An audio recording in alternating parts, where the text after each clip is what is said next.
Right, good evening, everyone, and welcome. Today is Tuesday, November 7th, and this meeting of the Lake Oswego City Council is now called to order. Ms. Linder, will you please call the roll? Mayor Buck. Here. Councilors Corrigan. Here. Councilor Wendland is joining via Zoom. Councilor Mboot. Here. Burdick. Here. Rapp. Here. And Afghan. Here. Thank you. Now, everyone, will you please stand, remove your hats, and join us in the pledge?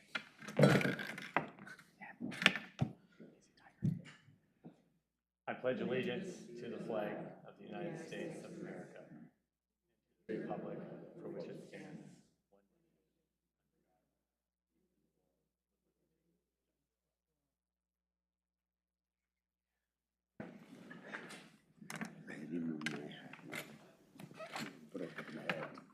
I'm sure everyone saw as you came in the wonderful photographs hanging out in the lobby there. We're so pleased to have our celebrate the winners of our annual photo contest this evening, and thanks to Ms. Hirschberger for organizing and doing all of the hard behind the scenes work it takes to put this on.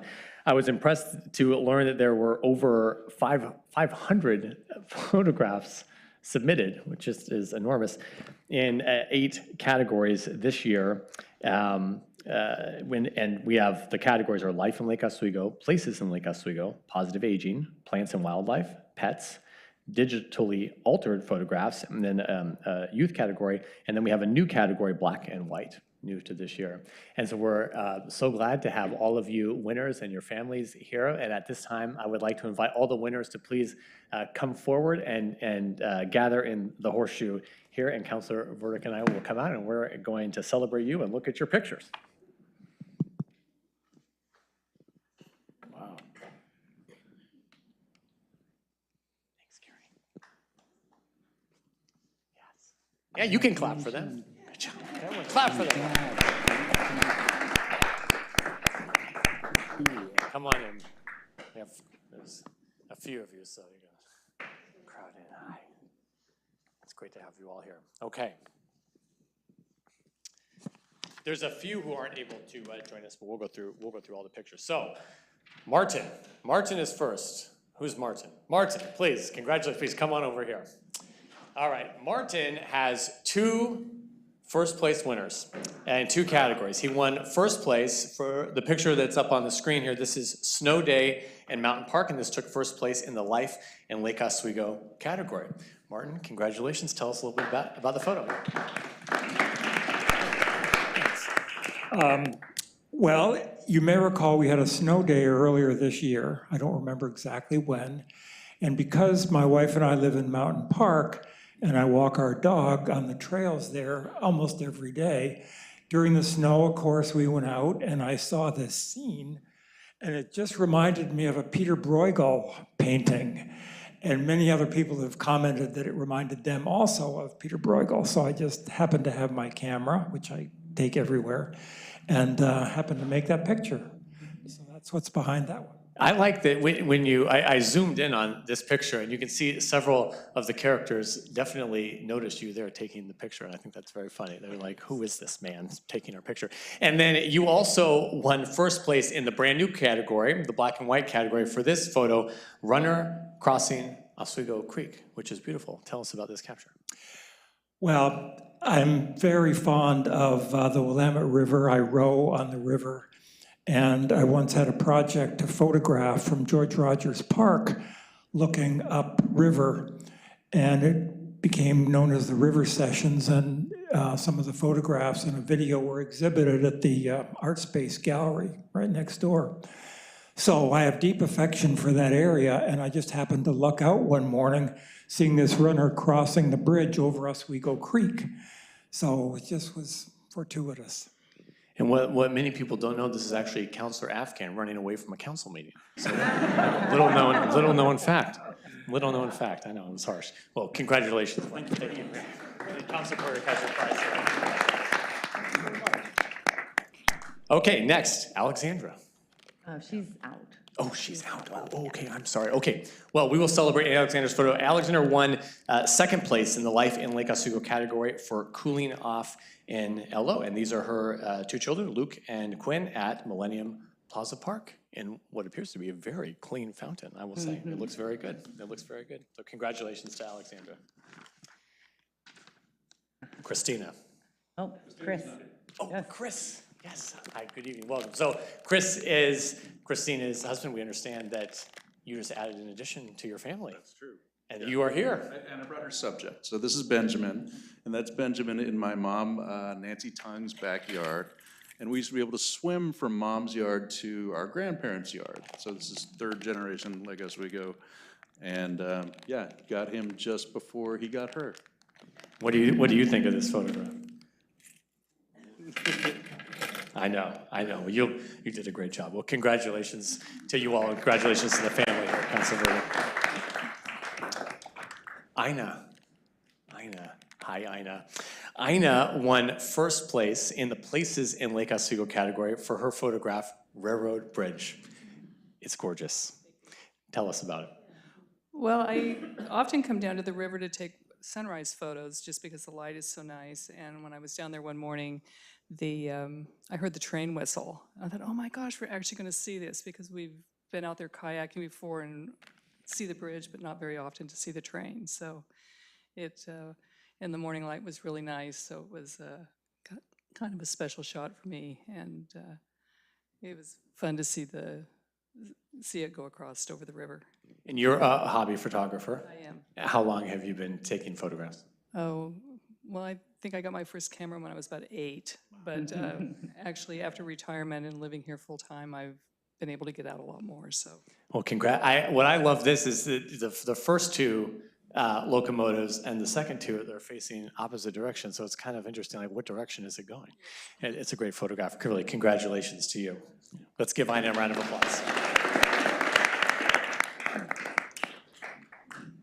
Okay, Jeff is the winner of Jeff is not here tonight, but his photograph, Night of Snow, won second place in the Places in Lake Oswego category.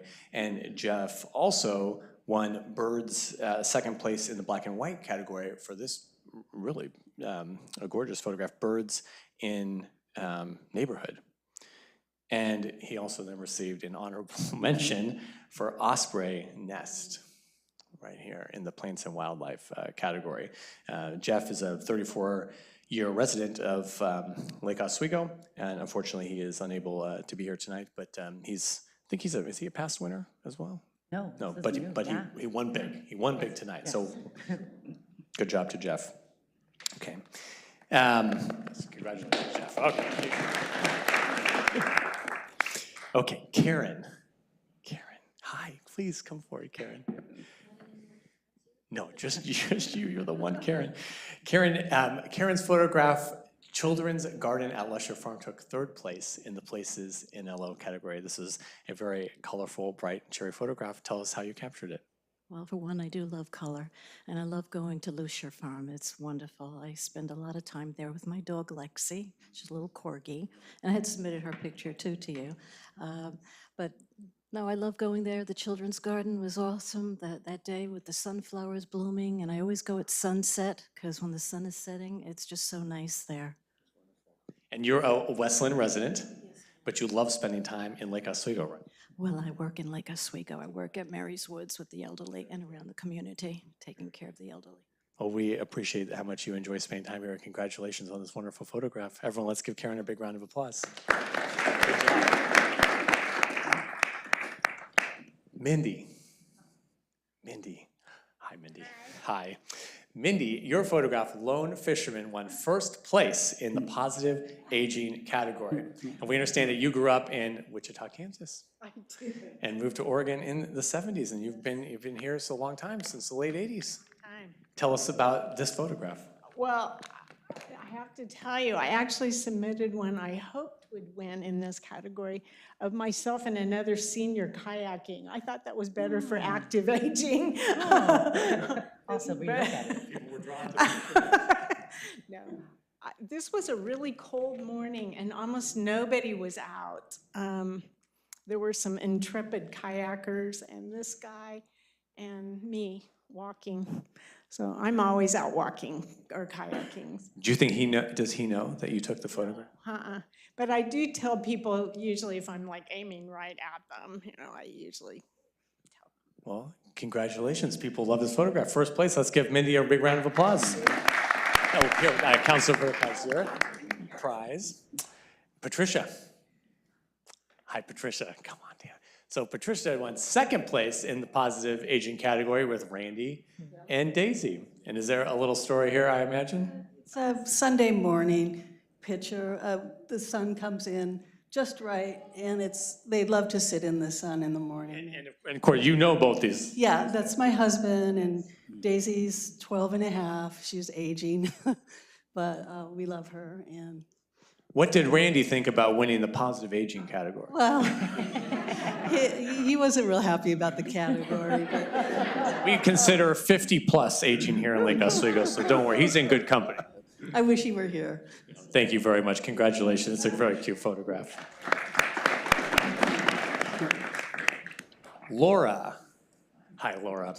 Laura's photograph, JP, won second place in the positive aging category. Yes. Oh, third. Third. Third place. No, I have second here, yeah. Okay. Oh. It's a very cute, I have to say, we haven't seen this many, I don't know if we've had a dog as a subject in the positive aging category ever before. I submitted him for the dog category, but he is aging and he is positive, so there you go. Well, tell us about JP. JP's your pet. JP is my pet. He's about 13 and a half years old, we think. He still acts like a puppy though, and he's quite an easy subject to photograph because he's very sweet and calm, so yeah. Very cute. Well, congratulations, Laura. Thank you so much. Matt. Hi, Matt. Your photograph, A Few Bits of Color, took first place in the Plants and Wildlife category. So we understand that you've lived in Lake Oswego since 2018, but you've been around the community for a long time. Fellow Our Lady of the Lake graduate, very good, Westland High School. And this is a napping hummingbird. Yes. Tell us how you captured this. So this is credit due to my wife who saw it, so I ran. This is in my backyard, about 10 feet from our kitchen. So I ran and got the camera. It's actually a zoom 500 millimeter lens, very close up. So it's about an inch tall here. So, and it was blooming. This particular bush only blooms, for a few weeks in the year in the springtime. So hard to go wrong with the shot. Yeah. How far away were you from the subject? Literally about 3 feet, maybe. Oh, really? Yeah, in a macro. Yeah. Wow, incredible. Well, everyone, let's give Matthew a big round of applause. Thank you. Good job. Okay, John. Hi. So John's photograph, Young Eagle's Catch of the Day, took second place in the Plants and Wildlife category. John, you've been living on low for a little while now, since 1997. And occasionally you see bald eagles and ospreys. This is great. That's what we love about Lake Oswego. Tell us how you captured the shot. Well, on the weekday mornings sometimes when the lake is calm, I'll go out on my boat and I'll scout around for an eagle up or an osprey up in the tree, and I'll just sit and be patient and wait for them to do something. How long have you been taking pictures? 15 years or so.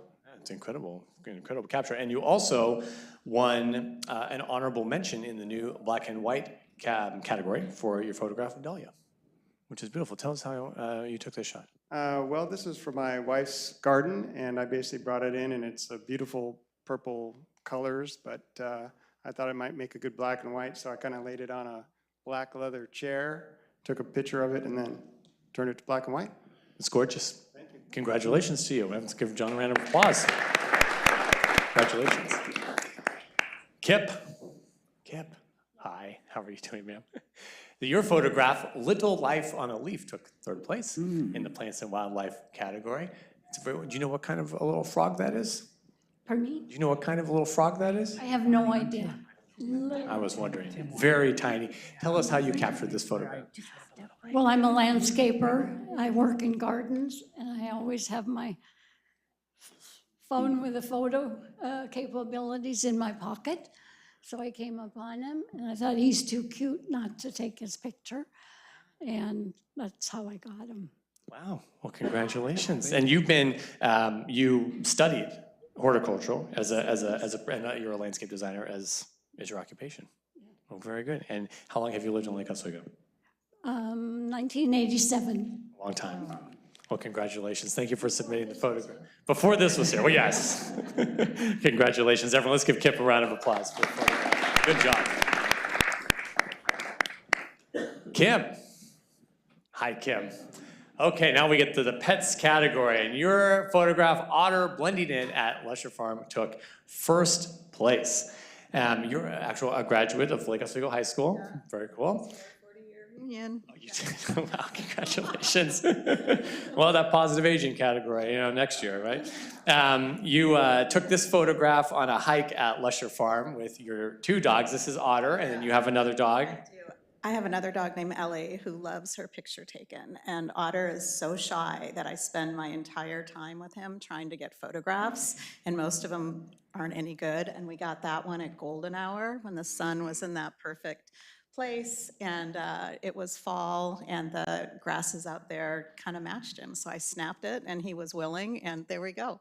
What kind of a dog and how old is Otter? Otter is 7, and he's an English Shepherd, and I have another one, Ellie, I spoke of earlier, and she's 13. Yeah. So. Are they best friends? Most of the time. Yeah, most of the time. Oh, congratulations, everyone. Let's give Kim a big round of applause. Good job. It's great photograph. Okay, Tim. All right, Tim.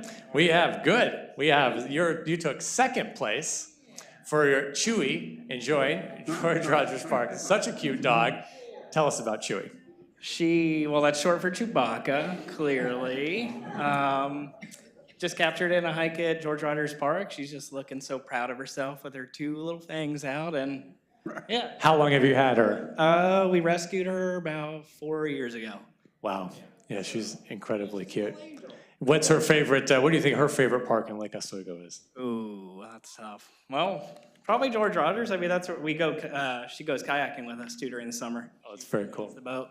Very cool. Well, congratulations. It's a very, very cute photograph. Everyone, let's give Tim a big round of applause. Good job. Okay, Jamie. Jamie's not here. Okay, well, Jamie took third place with her photograph, Teddy Happy at Lusher Farms. I wanted to ask Jamie what kind of a dog Teddy is. Very cute dog, too. Too many cute dogs. But Jamie's unable, so let's give Jamie a round of applause. So third place in the pets category. Jen. Hi, Jen. So Jen, now we're in the digitally altered photograph category, and you won first place with your photograph, Riding Ello's Back Roads. Tell us about this shot. We were leaving a lacrosse event and couldn't resist taking a picture. It was just peaceful and relaxing, and that's all. It's gorgeous. I thought with the alligator road and lack of stormwater, this might be blue heron, but I don't think it is. Childs. Oh, Childs. Okay. We're always looking at. Well, and then what did you do to alter the photograph? Tell us about your process. I used an app. Oh, an app. Oh, no, that's okay. That is okay. Okay, very good. And this is not your first time winning. You were with us last year and the year before. So congratulations on your great entries and congratulations on first place this year. Everyone, let's give Jen a big round of applause. And then second place, Adrian. Hi, Adrian.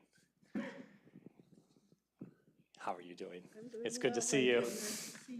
Adrian is a longtime member of the community and served our city on the Planning Commission for many years. And Adrian and I got to work together for many years as well. So it's always great to see you. Thanks for being here. Oh, thank you, Adrian. And this is also not your first time winning the photo contest, but this year you took second place in the digital category with Dahlia, another Dahlia, at LO Adult Community Center. Yeah, tell us how you captured this. Beg your pardon? Tell us how you captured this. Oh, I was in a group I shouldn't tell this, in the adult center, and I got a little bored, and I'm looking outside, and they have a garden in back, and there was a dahlia, and it just felt like it was calling me. So I went home and got my camera. Wow. Yes, I've been here 75 years. 75 years, yeah. Everyone, let's give Adrian a big round of applause. Thank you. Good job. Here, we have your prize. And Tim, congratulations. Tim took third place with Harvest Time Grapes. Beautiful photograph. Tell us how you took this photo. So, Pleasure Farms, which is a popular place for lots of photographers here, I guess, is one of my most favorite places to go, especially about sunset or so. And so I caught this backlit just about dark, and so, I mean, I kind of thought it talked of the season, so. It's gorgeous. And you have kind of a background in parks. It sounds like you were director of Oregon State Parks. Yeah, a few years ago, right. A few years ago. Well, very good. Well, congratulations. It's a beautiful photograph. Everyone, let's give Tim a round of applause. Okay, now we're moving on to the youth category. The subject in the youth category can be anything, but there are prizes given to youth. And so, Sky, congratulations. You won first place in the youth category with your photograph, Foothills in the Fall. So, Sky, first of all, tell us how old you are and what school you go to. I am currently 13 years old, and I'm a freshman at Lake Oswego High School. Very good. Is this your first time submitting to the photo contest? I believe I had submitted a couple years ago, but unfortunately did not make it. You've been taking photographs for a little while? Yeah, just a few years. And tell us about how you captured this photograph. I had just gotten off the water at rowing practice, and I looked over to the other side of the river. It was just at sunset, and the colors were just so beautiful, I couldn't resist grabbing a picture. Well, you did a great job. Congratulations, everyone. Let's give Sky a big round of applause. Sky, we have Council for the prize. Good job. Our next winner is not able. Yes, finally, Council Ralph, a cat. This is a photograph this is Lily's photograph. It's called Afternoon Sun, and it took second place in the youth category. Lily is a sophomore at Lake Ridge and did a great job on this photograph. Lily also won third place in the same category with her photograph, Red Leaf, right there, the lone red leaf. So let's give Lily a round of applause.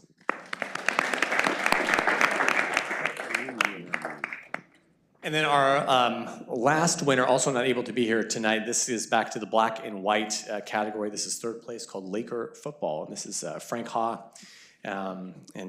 Frank took this last fall at Cobb Field. A family friend had a senior who was playing football, and Frank captured this image for them as a gift. Yeah. And then he turned it in, which was great. So everyone, congratulations to all of you. Give them all a big round of applause. Bonnie and the team at the city, you will use your photographs throughout our publications, online, during our council meetings throughout the year. So we'll get to, and on display out in the screens in the lobby and whatnot, so we'll get to enjoy them. So thank you all really for participating, for capturing the essence of our community, and for being such great members of it. Thank you very much. Great. Yes, thank you for doing this. Yeah. Thank you, Barney. It was nice meeting. And let's get some more cat lovers submitting pictures next year. And we'll just Obviously, there's take a bias in this community. We're going to take a 5-minute recess. You should too, huh?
Okay, we are back in order.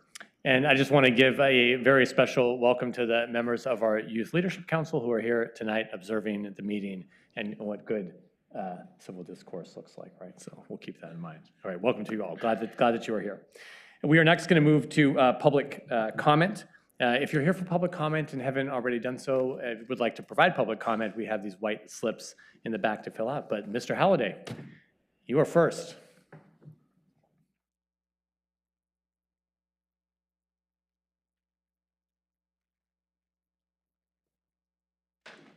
Good evening, sir. Good evening. Please give us your name for the record and make yourself at home. Absolutely. My name is Jay Halliday. I'm a 30-plus year resident of Lake Oswego, member of the Chamber of Commerce, Vice President of Strategic Planning for the Chamber, and owner of the Beacon Building just up the block from City Hall here.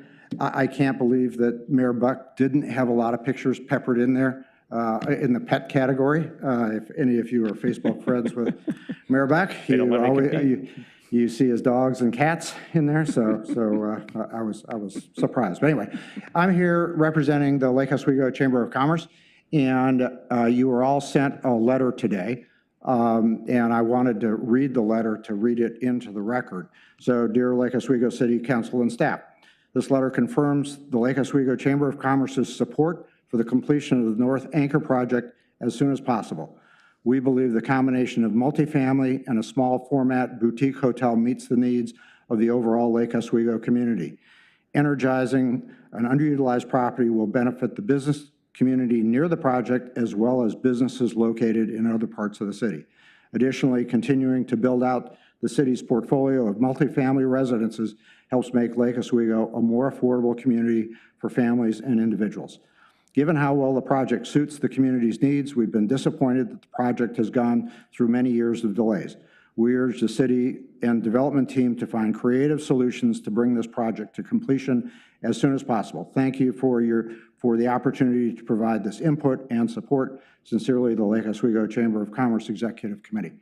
So we are excited that things are moving, but as you are as well, things never move fast enough. And so we just wanted to voice our support because I know later in this meeting you will engage in your capacity as LORA, and hopefully we'll continue to move that ball forward. But in the meantime, I hope the city and UDP find some emphasis to find creative solutions to make this come to fruition faster than slower. So anyway, if any questions? Do you have any questions for Mr. Halliday? Thank you for bringing the letter forward, and thank you for your words of advice and your support. Thank you, Mayor Buck, and thank you all. Thank you, sir. Ms. Ockert, good evening.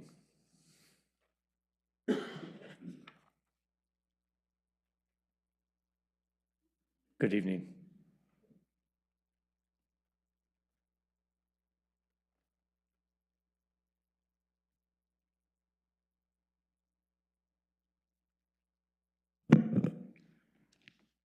Wait, give us your name for the record. Good evening. Carol Okert, past member of the Middle Housing Committee.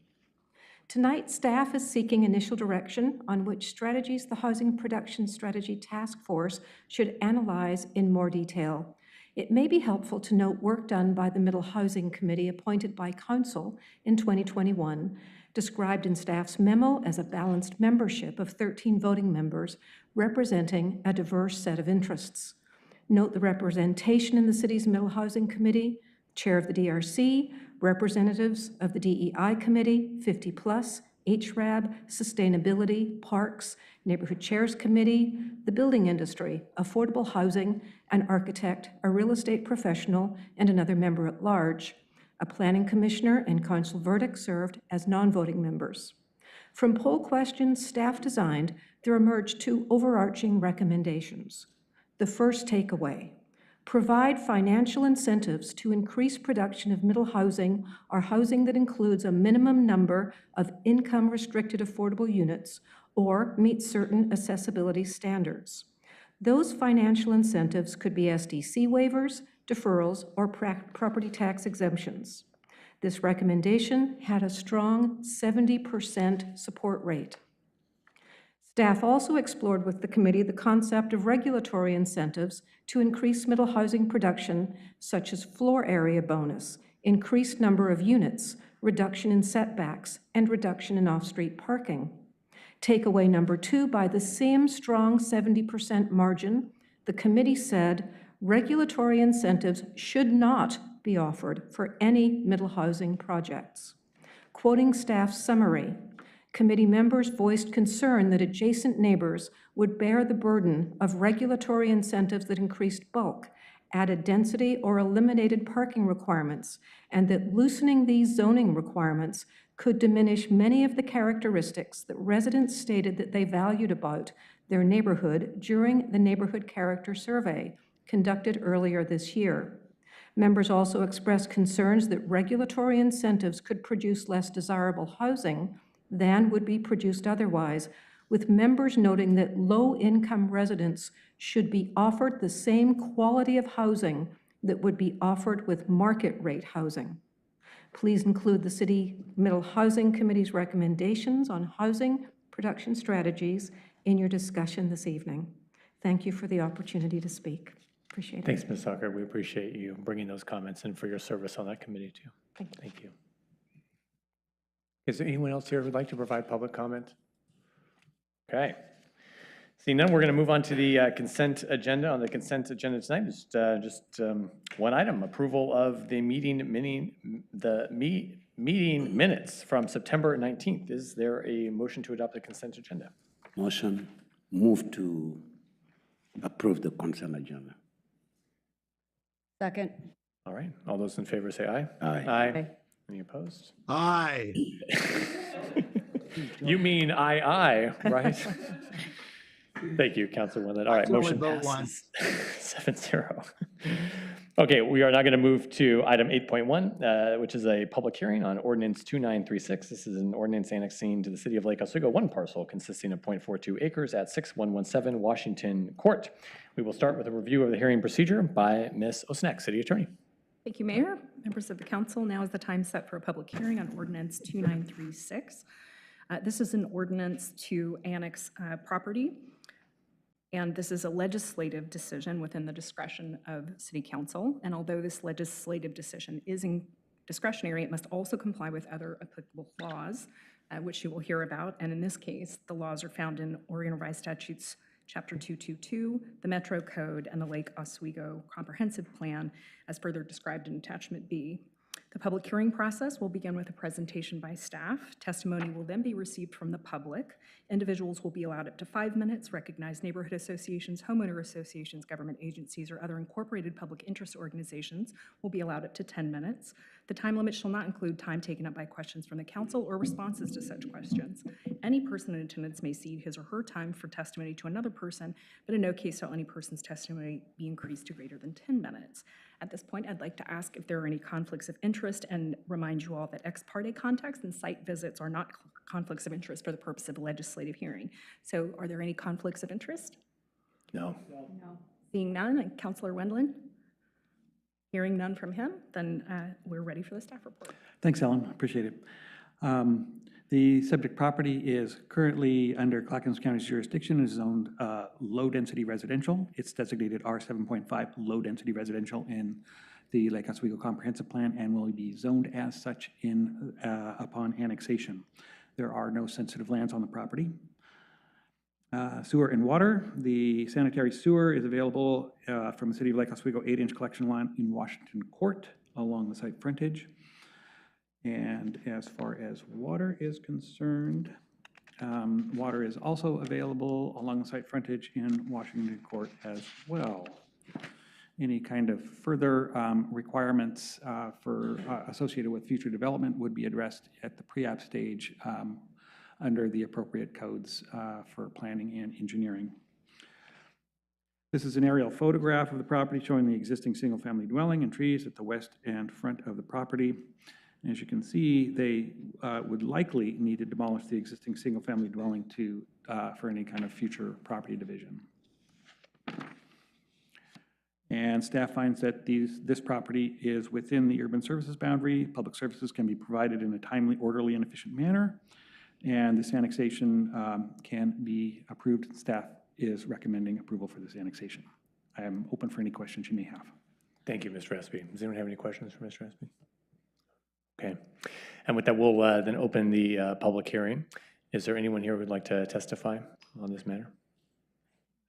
Okay.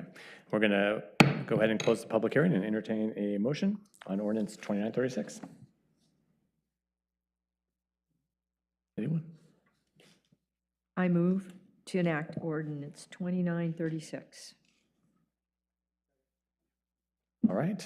Motion made by Councilor Corrigan and seconded by Councilor Raff. Is there any discussion? All right. All those in favor say aye. Aye. Councilwoman? Sir Winland? Is he voicing? Yeah, he said aye. He said aye. Okay. Any opposed? All right. Motion passes 7-0. Thank you, Mr. Espy. Great. Thank you. Good night. All right. We are now going to move to our first study session. This is item 9.1, study session on the housing production strategy. Welcome, Mr. Eric Olson.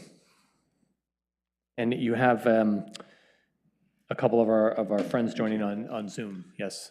That is correct. Okay. Yes. And I will have Carrie manning the PowerPoint from over there, but I will be doing the clicking. So it'll be a little bit of a complicated setup, but thank you for having me here. Okay.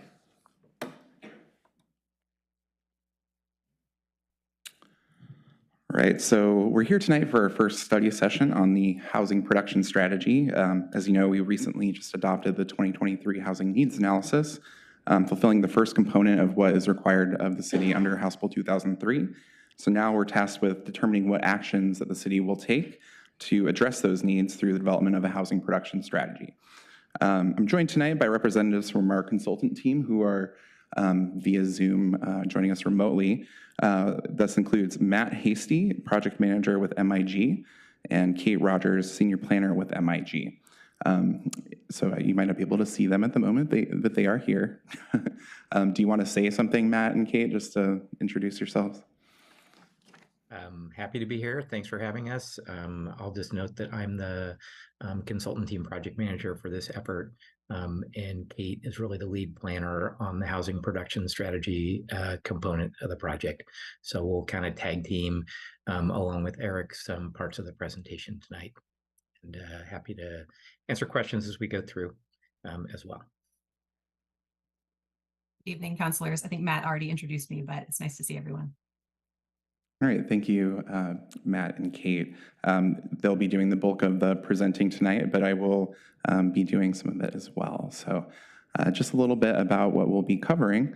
We'll start by having Matt review some of the new data that we've gathered for the contextualized housing needs analysis, which is kind of a bridge to put some context behind the HNA, between the HNA and the HPS, the housing production strategy. Then I'll provide a review of some of the strategies that the city is currently employing to promote the production of housing. We'll then have Kate provide us with a summary of what we heard doing some initial housing stakeholder interviews. And then Kate and I will go over some very general but high impact strategies to get a better sense of where the HPS task force should focus their upcoming work. So as I think you are at least a little bit prompted for, this will involve a polling exercise.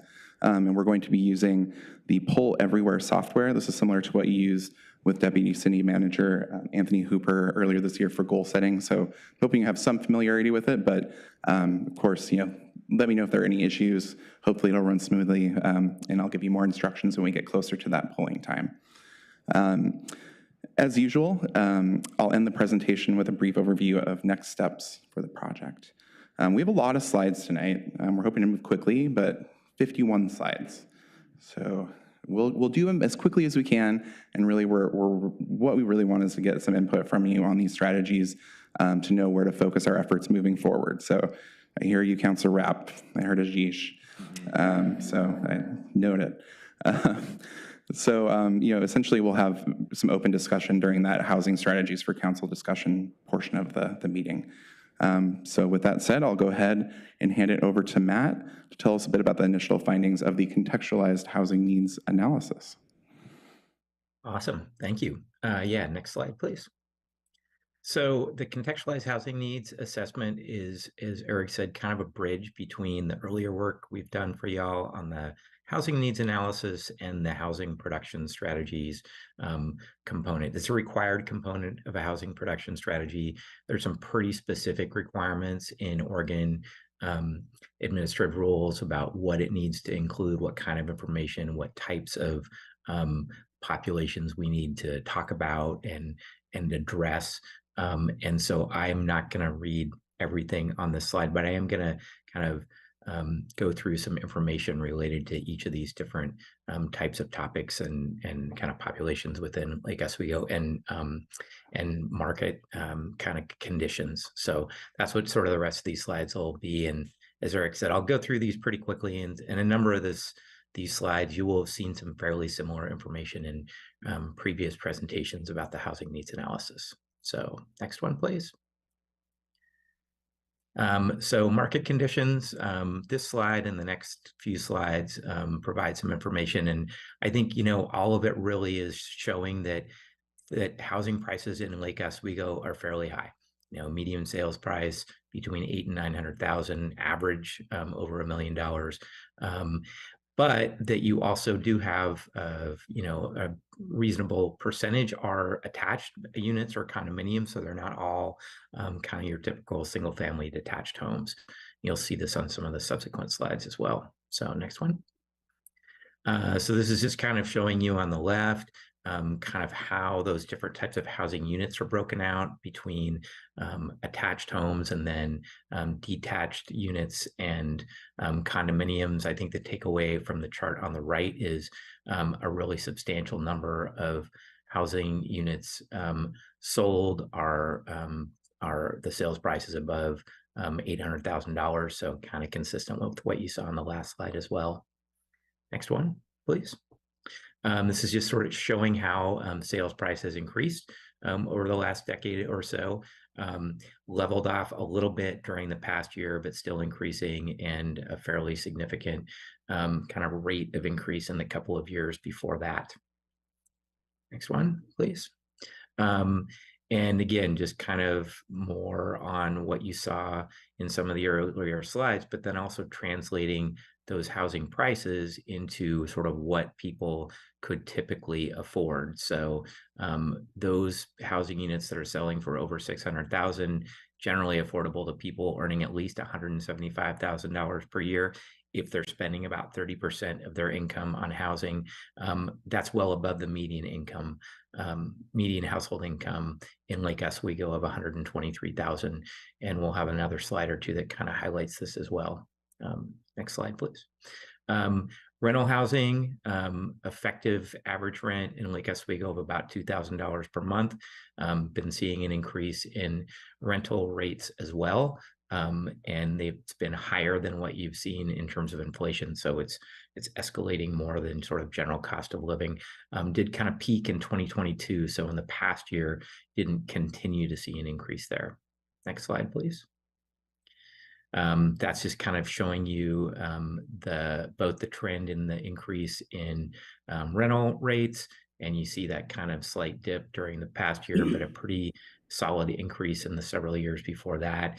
Vacancy rate is an important sort of feature of the market in terms of you want to be seeing at least sort of 5% or around 5% is sort of a healthy vacancy rate, and you've been sort of fluctuating between 4 and 10, and you're down there closer to 6 right now. So that means there's some room in the market for people to move between homes, not as low as I've seen it in some places, but not super high either. It's a fairly tight market. So next slide, please. This is kind of showing you what percentage of their income folks are spending on housing, and the kind of couple key takeaways here. One is that you've got more than 50% of households in Lake Oswego, if you kind of add up the three bars on the right, are cost burdened or rent burdened. And I should say renter households, excuse me. So that means they're paying more than 30% of their income on housing. and close to 30% are in the category that we call severely rent burdened, where they're paying 50% or more of their income on housing. And so again, that's for renters. You see some lower percentages for homeowners, but still a substantial percentage of folks who are rent burdened. Next one, please. Publicly assisted housing, this is just sort of summarizing the number of units in Lake Oswego that have some form of public assistance. 76 units, and the vast majority of those are in developments that are specifically for elderly or older residents. You'll see some more units come online as part of the Merrillhurst Commons development. 100 affordable units for families are planned to be built as part of that project. So that's going to pretty significantly increase the total number of units, but it will still represent a pretty small percentage of the total number of units in Lake Oswego, at right around 1% of all housing units in the city. And then just a note below that in addition to that, there are folks within the county broadly and some in Lake Oswego who are able to use housing vouchers administered by Clackamas County. I don't have numbers on how many of those vouchers are actually used within Lake Oswego. We just here have numbers for the county as a whole. Next slide, please. In terms of, we also, as part of the contextualized housing needs analysis, need to look at kind of the incidence of homelessness. I'll say that there's not great data. There's a number of data sources related to homelessness. The sort of most, one of them is the point in time count that's done every year. And I think there's sort of general recognition that tends to undercount the number of people who are actually experiencing homelessness or houselessness. It showed about, I believe, 400 folks in this past year who were counted and who were unhoused during that count.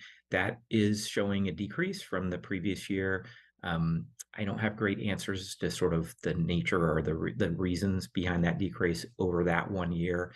The other piece of data that's available related to homelessness is data collected by the school district as part of the McKinney-Vento Act requirements. And that's showing 41 enrolled students experiencing homelessness.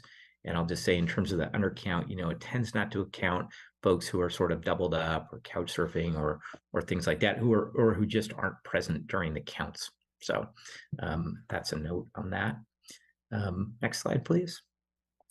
This slide, I think we provided or showed you during some of the H&A presentations we did previously. It's essentially showing sort of the breakdown in terms of future 20-year housing need among different income groups, with upper income at the bottom, and that means folks making more than 120% of median family income in Lake Oswego. That's about half the households in Lake Oswego.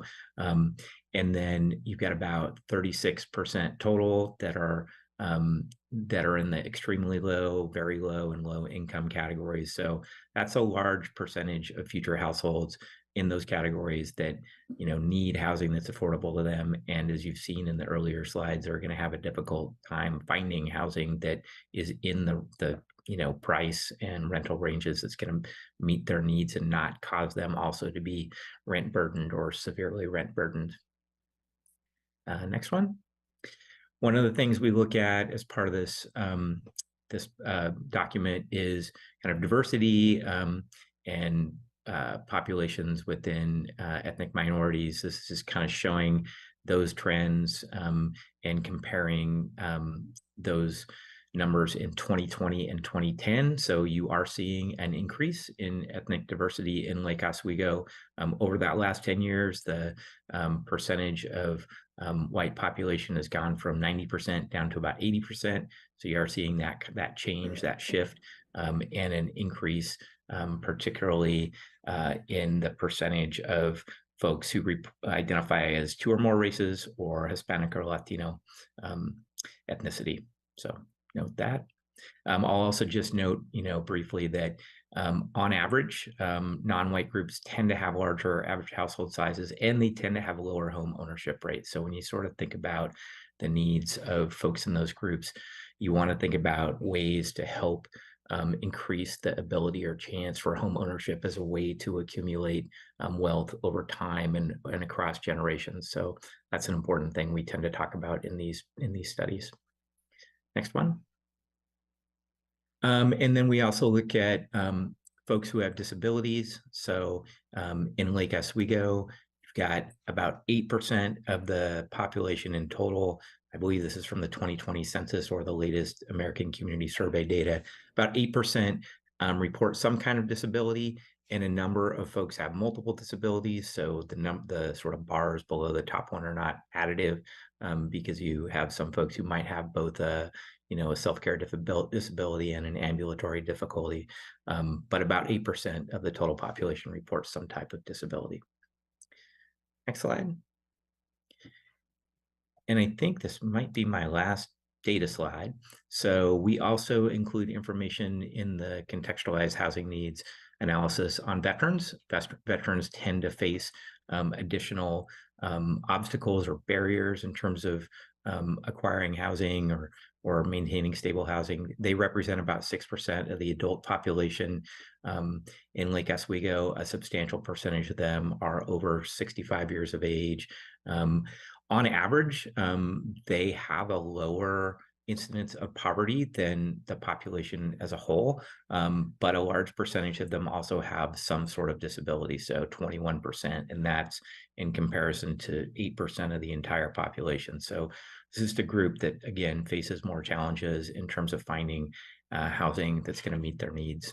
So it's another group that we kind of think about and look at in terms of thinking about housing strategies to meet those needs. So I think that is my last slide. If you have questions, happy to answer them. And I will also note that we are still in the process of pulling together the full report, this contextualized housing needs analysis, but we're really close. And it will have a bunch of additional or more detailed information. I just kind of gave you a snapshot of some of the key findings and facts and findings in here. But yeah, happy to take questions if you have them. Well, Matt, thank you very much for going through all that. I think one piece of I think it was in this report on the contextualized need was the work we did with the stakeholder group to kind of identify the barriers that are present in the in the community to producing the needed housing.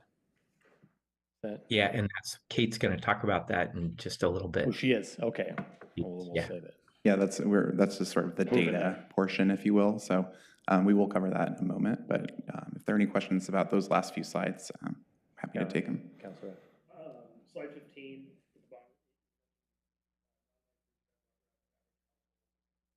And lower home ownership rate. That's for the state, not Lake Oswego, right? That's just statewide trend. Yes. That's a statewide trend, and that's a tough when there's a relatively low sort of sample size to deal with there's a higher margin of error. So we often don't have that data just for a local community, given that. So yeah, but it is sort of a statewide and regional trend that you tend to see lower home ownership rates for folks in those groups. Okay. All right, I will move on. So this will almost certainly be review for all of you, but I'm going to try to quickly cover all the different strategies we're currently using as a city to promote housing development. So as we know, the city is using a number of different strategies to promote the development of housing, and while it may be appropriate to expand some of these or tweak them in certain ways to ensure the outcome we're looking for, really what we're doing is taking stock of what we're already out there doing as a city, just to kind of get a lay of the land and take a look at that in order to get a sense of what to pursue moving forward, more or less. So we currently use a number of zoning strategies to promote housing in the city. We have a heightened density bonus for affordable developments in the Westlake Grove Design District and RDD zones. It's fairly limited applicability, and we haven't seen that used a ton as of yet. We also have flexible code standards. I'm sorry, Ms. Fields, we just need to take a short break here. Absolutely. Just quick recess. Sorry. Spillage. Oh, I was wondering what was going on back there. I was glad someone helped me. What happened?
Okay, we're back in order. Sorry for the interruption. Mr. Wilson, please continue. Thank you. So I was just explaining, we currently as a city use a number of different zoning strategies to promote housing development. That includes heightened density bonuses in limited areas within the Westlake Grove Design District and RDD zones, though we don't see those used too incredibly often. We have sort of more flexibility built into our code for accessory dwelling unit standards. We also regulate short-term rentals to incentivize ADUs being used as housing specifically.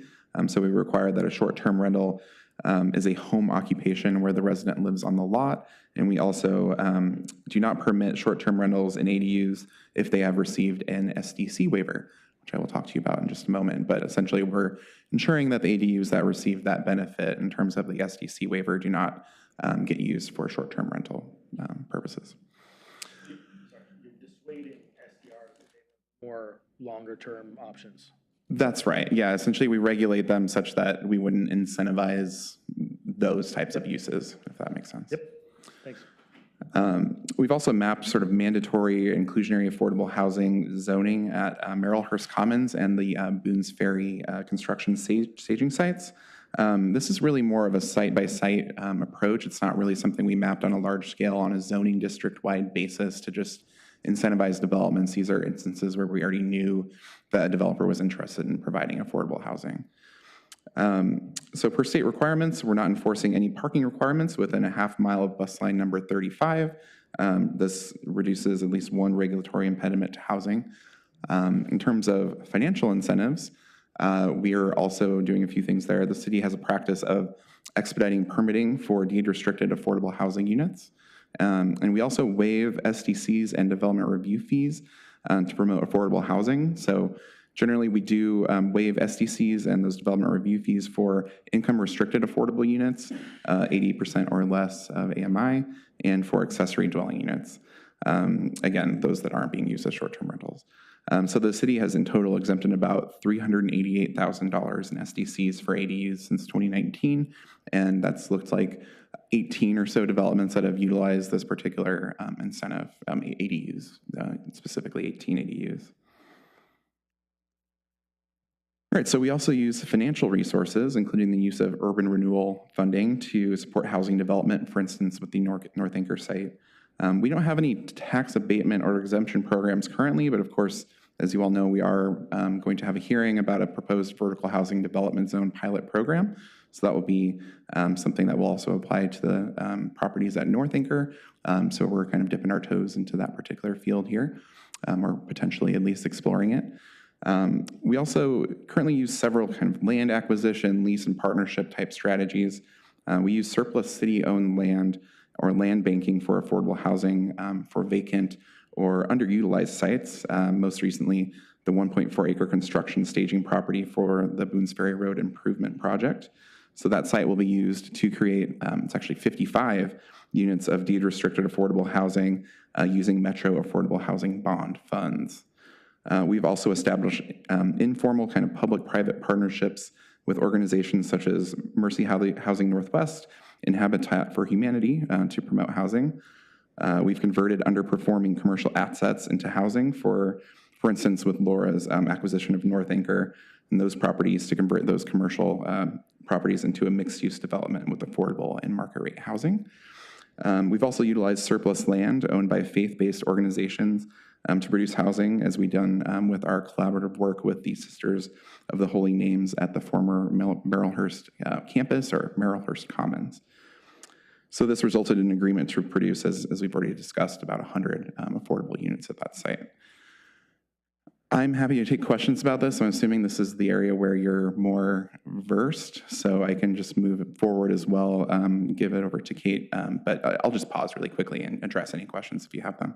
Well, thanks, Mr. Olson. I think just to add, an item to this, we've also, in our comprehensive plan and just throughout the zoning of the community, zoned for middle housing, really, in a variety of areas, including here in downtown, over in Lake Grove, and some of the streets off.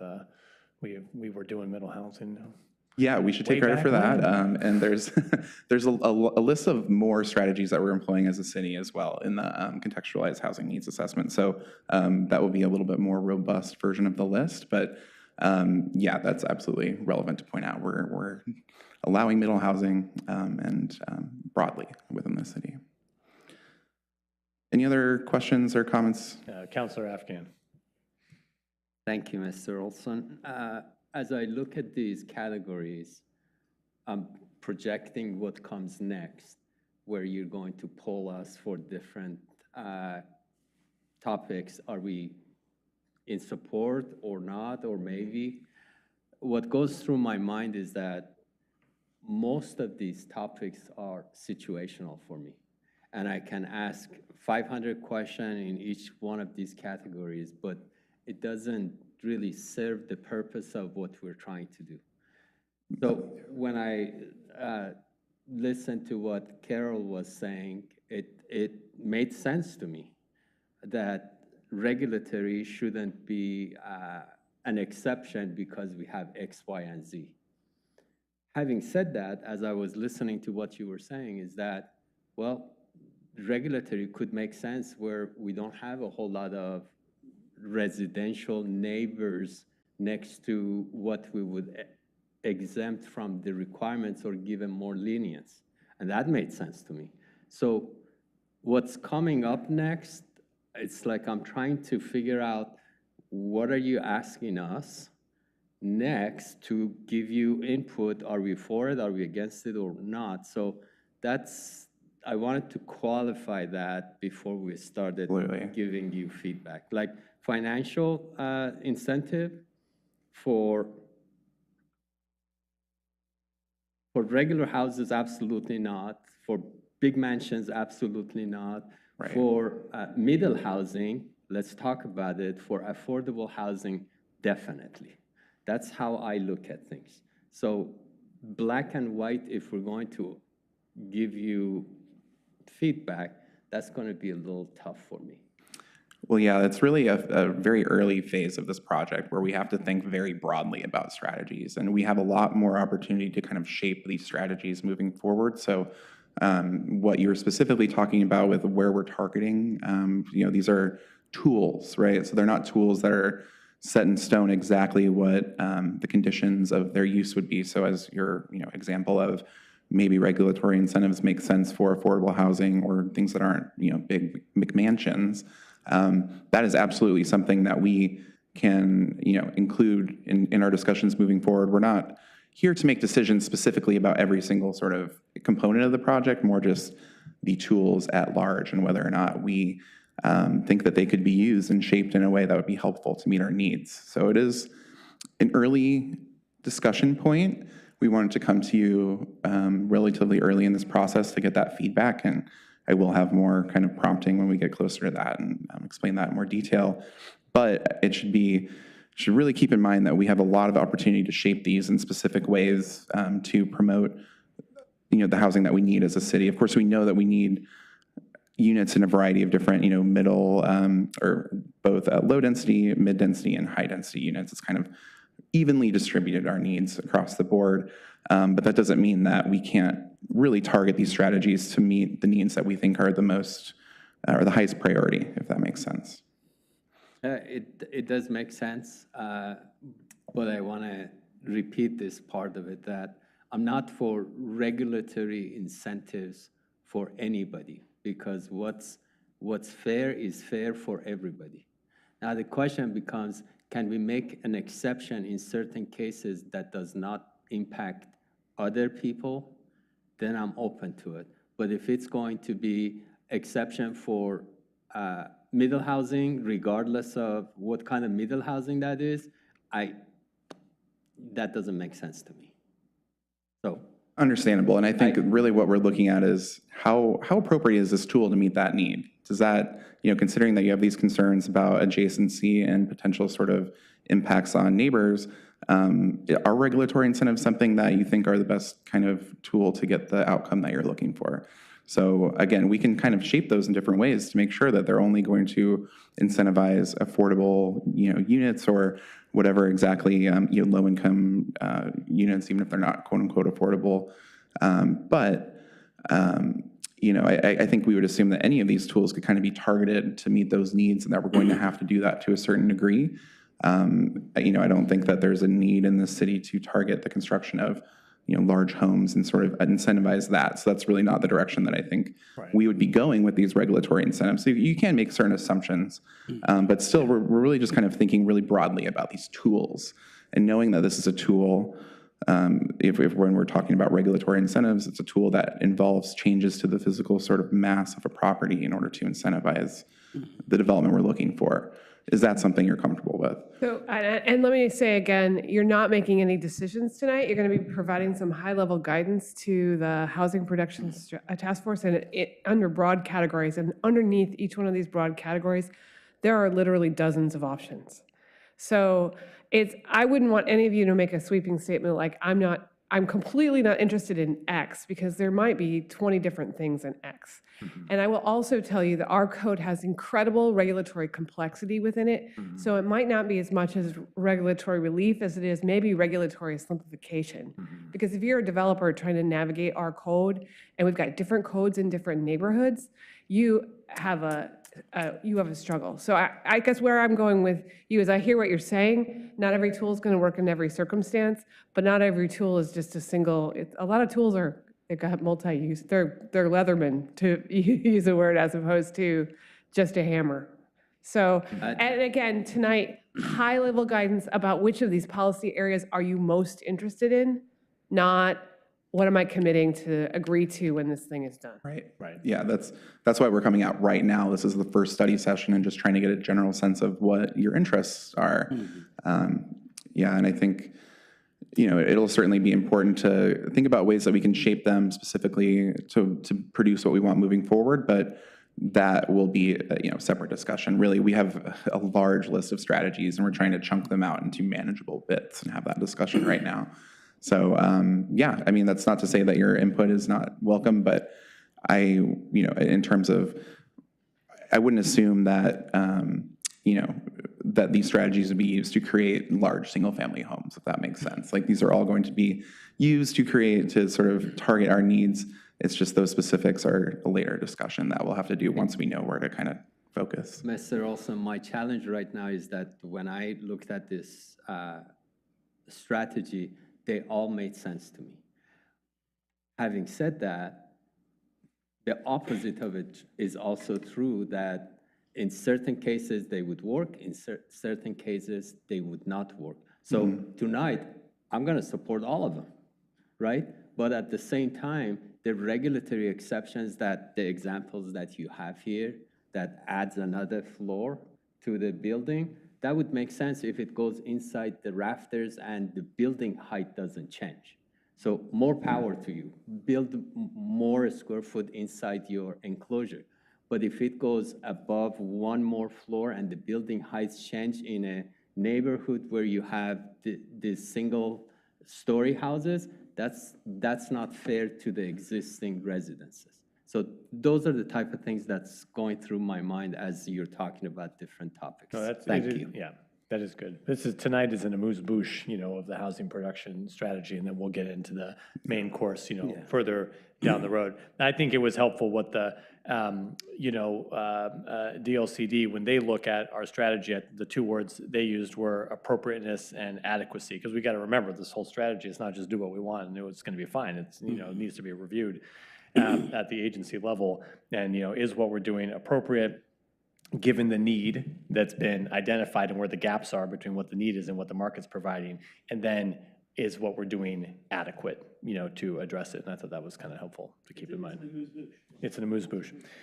Yeah, but Ms. Olson, I'm very, you always do great presentation, but like my fear is like when I hear like the middle housing of 800,000, 1 million, because I see those numbers. We can produce housing, but if we produce units that cost 800,000, I mean, it's not for me, and I'm sure this is what you want to avoid, like things that allow the children that sit there to be able after college to come back to their town if they want. But as we know, it's impossible for kids that just graduated from college to, unless they work for Elon Musk as the first counselor or, you know. So that's one of the things is how in the strategy, what I know that we need to build housing. And it's not only affordable because there are also people who want to build the house they want. You cannot just say no one can build $1 million house. That's not what we are here for. First of all, it's illegal. And second, we want also our city to have high-end buildings, but we, at the same time, need to have affordability. And in that, the strategy, I think, is in density.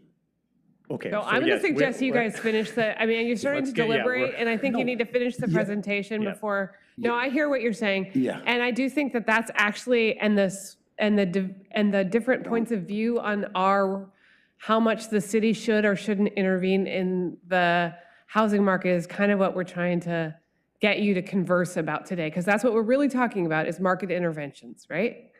And so, but I do think that it will be helpful if you let Eric and his team finish before you start to deliberate, because I think that some of what you want to talk about is what they're going to present next. No, I had a question. My question was, in your strategy, are you working, in what way you are listening to developers, like from what they want? Well, that's what Kate's going to. Yeah, we'll cover that in the next Okay. section of the Yeah, presentation. I had that same question. Yeah, good question. Yeah. Yeah, we wouldn't want you to make these decisions without providing you with a little bit more context. No, I we're not suppose. making any Even though they are decisions. very, No, not really decisions, I'm just asking, feelings. you know. Direction, I guess, loose direction. So, and really, this is again what we're already doing as a city. So just trying to kind of lay that out. Thank you. I'm going to go ahead and hand this over to my colleague Kate Rogers. She will talk to you about exactly what you were just talking about, Councilor Mboop, the results of our discussions with developers. All right, thank you, Eric. Yes, so we held, and you could go to the next slide, please. We held a number of stakeholder interviews in the last couple of months, and we talked to kind of a wide range of folks involved in the development of housing, including market rate developers and architects, so designers that were experienced with, the full range of single family, middle housing, and multifamily housing. And we also talked to some nonprofit housing providers that have experience working in Lake Oswego. So Habitat for Humanity, which is working on a project right now, and Mercy Housing Northwest, which has been working on the Merrillhurst development. We also talked to city staff from the planning and redevelopment departments to kind of get their perspective and add to the conversation. So next slide, please. So just to summarize kind of some of the key, we asked what they identified as some of the gaps in the market that they're not seeing just the sort of market rate housing market providing. And some of those, sort of the most frequent things we heard are, and these are pretty obvious and they're not going to come as a surprise, but, the city needs more affordable housing for low and moderate income households, as well as more middle housing options, which can meet the needs of a wide variety of households, singles, seniors, kind of providing some more attainable home ownership options, which is also a separate item on the list here. Opportunities for aging in place. There's a desire for folks to want to stay in their neighborhoods and in their homes, and they need more options that are, single level and have accessibility features and kind of fit their needs for a smaller footprint and things like that. I mentioned home ownership options, and that's one of the things that Matt highlighted in his presentation about the data, that home ownership has become incredibly unattainable in Lake Oswego. But they're, promoting some things like condos and middle housing, in addition to potentially, income restricted home ownership options. For example, with the Habitat for Humanity project, are a variety of ways of kind of addressing those issues. There's also a need for more apartments that have family-sized units with 2 or 3 or even more bedrooms, which is just a less common form of multifamily housing that is more difficult for the market to deliver, but has definitely been identified as a need for larger families, as well as more multifamily housing outside of the town center. So in more, areas that are zoned for that use, hasn't seen as much of that type of development. And then on the next slide, there's a summary of some of the challenges and barriers that were identified by those housing stakeholders that they're facing and that make housing kind of more expensive and more challenging to build, and is preventing sort of the market from delivering that housing that's really needed that we talked about on the last slide. So again, some of these will probably not come as a surprise to you, including the high cost of land in Lake Oswego. That's probably the #1 barrier. There's also a lack of large sites to support things like multifamily housing that really kind of depend on larger sites to make those work in a lot of cases. We've also heard that there is, often neighbor opposition to affordable housing developments or higher density housing, which can, it just extends the process. It adds to the cost of development and makes it more challenging to get it through. Code barriers, we've already heard this mentioned earlier tonight, but the city does have a pretty complex development code, and there are some of the key items that we heard from our discussions were some of the design overlay standards, which are very prescriptive and specific, and those requirements can add to project costs and limit flexibility, can also just add to the time it takes to kind of get through the process. Things like tree protection and tree planting standards can also be very prescriptive and add to costs. Open space standards for multifamily housing are a particular challenge. We also heard about setbacks and some other standards that might limit some middle housing feasibility, especially on kind of infill sites. And then process barriers. So the design review process in particular within design districts can add a lot of time to the process, and that contributes to the cost of the development overall.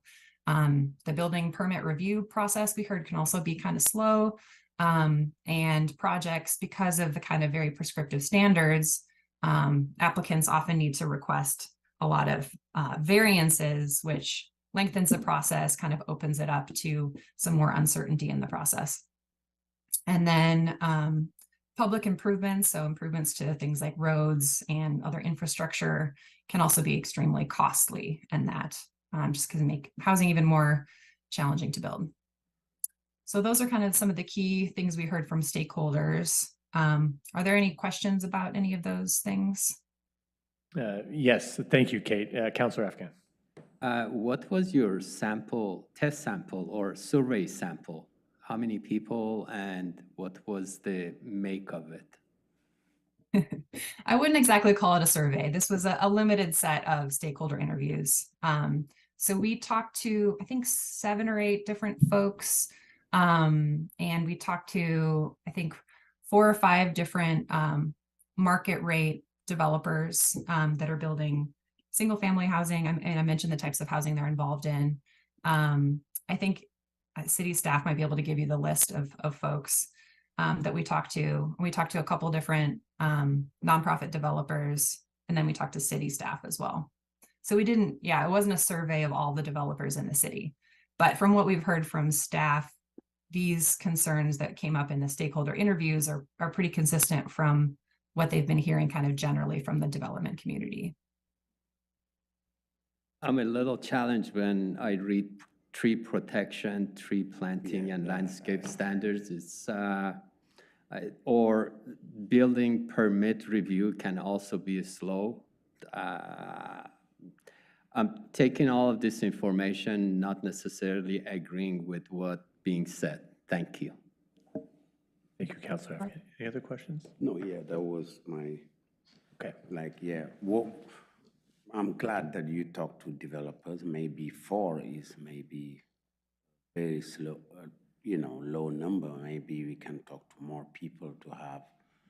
But when you talk to 4, you start knowing what's the problem. But I honestly think that and I'm not making decision.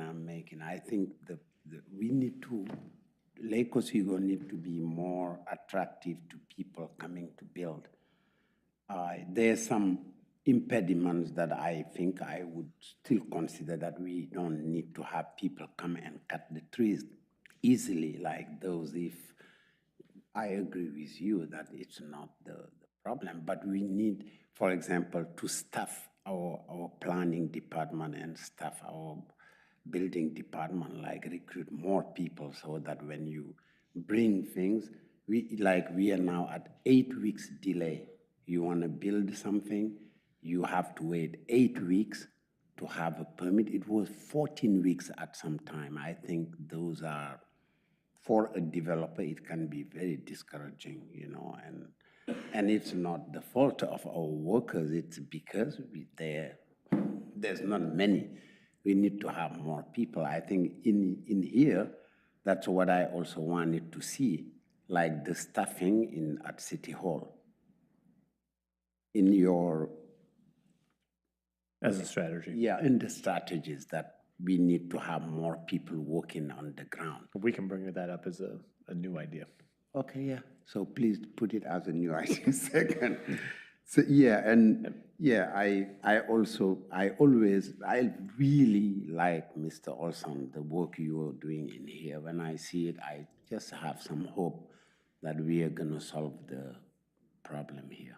Thank you. I appreciate that perspective. Yeah, and yeah, you know, it's important to realize, you know, we're listening and we're reporting back on the results of those conversations. So, you know, it is a different perspective that we don't always hear in Lake Oswego, and I think it's important. We reached out to developers that we do know have some middle housing experience or some experience with multifamily or affordable. Tried to cover as many bases as possible within the kind of scope and confines of the project, and I think we got a pretty good set of developers with different kind of expertise to weigh in on things. So yeah, I think we're trying to listen and take this in, but we're not necessarily proposing to address every single item here, but it's really important context. Absolutely. Right? Yeah.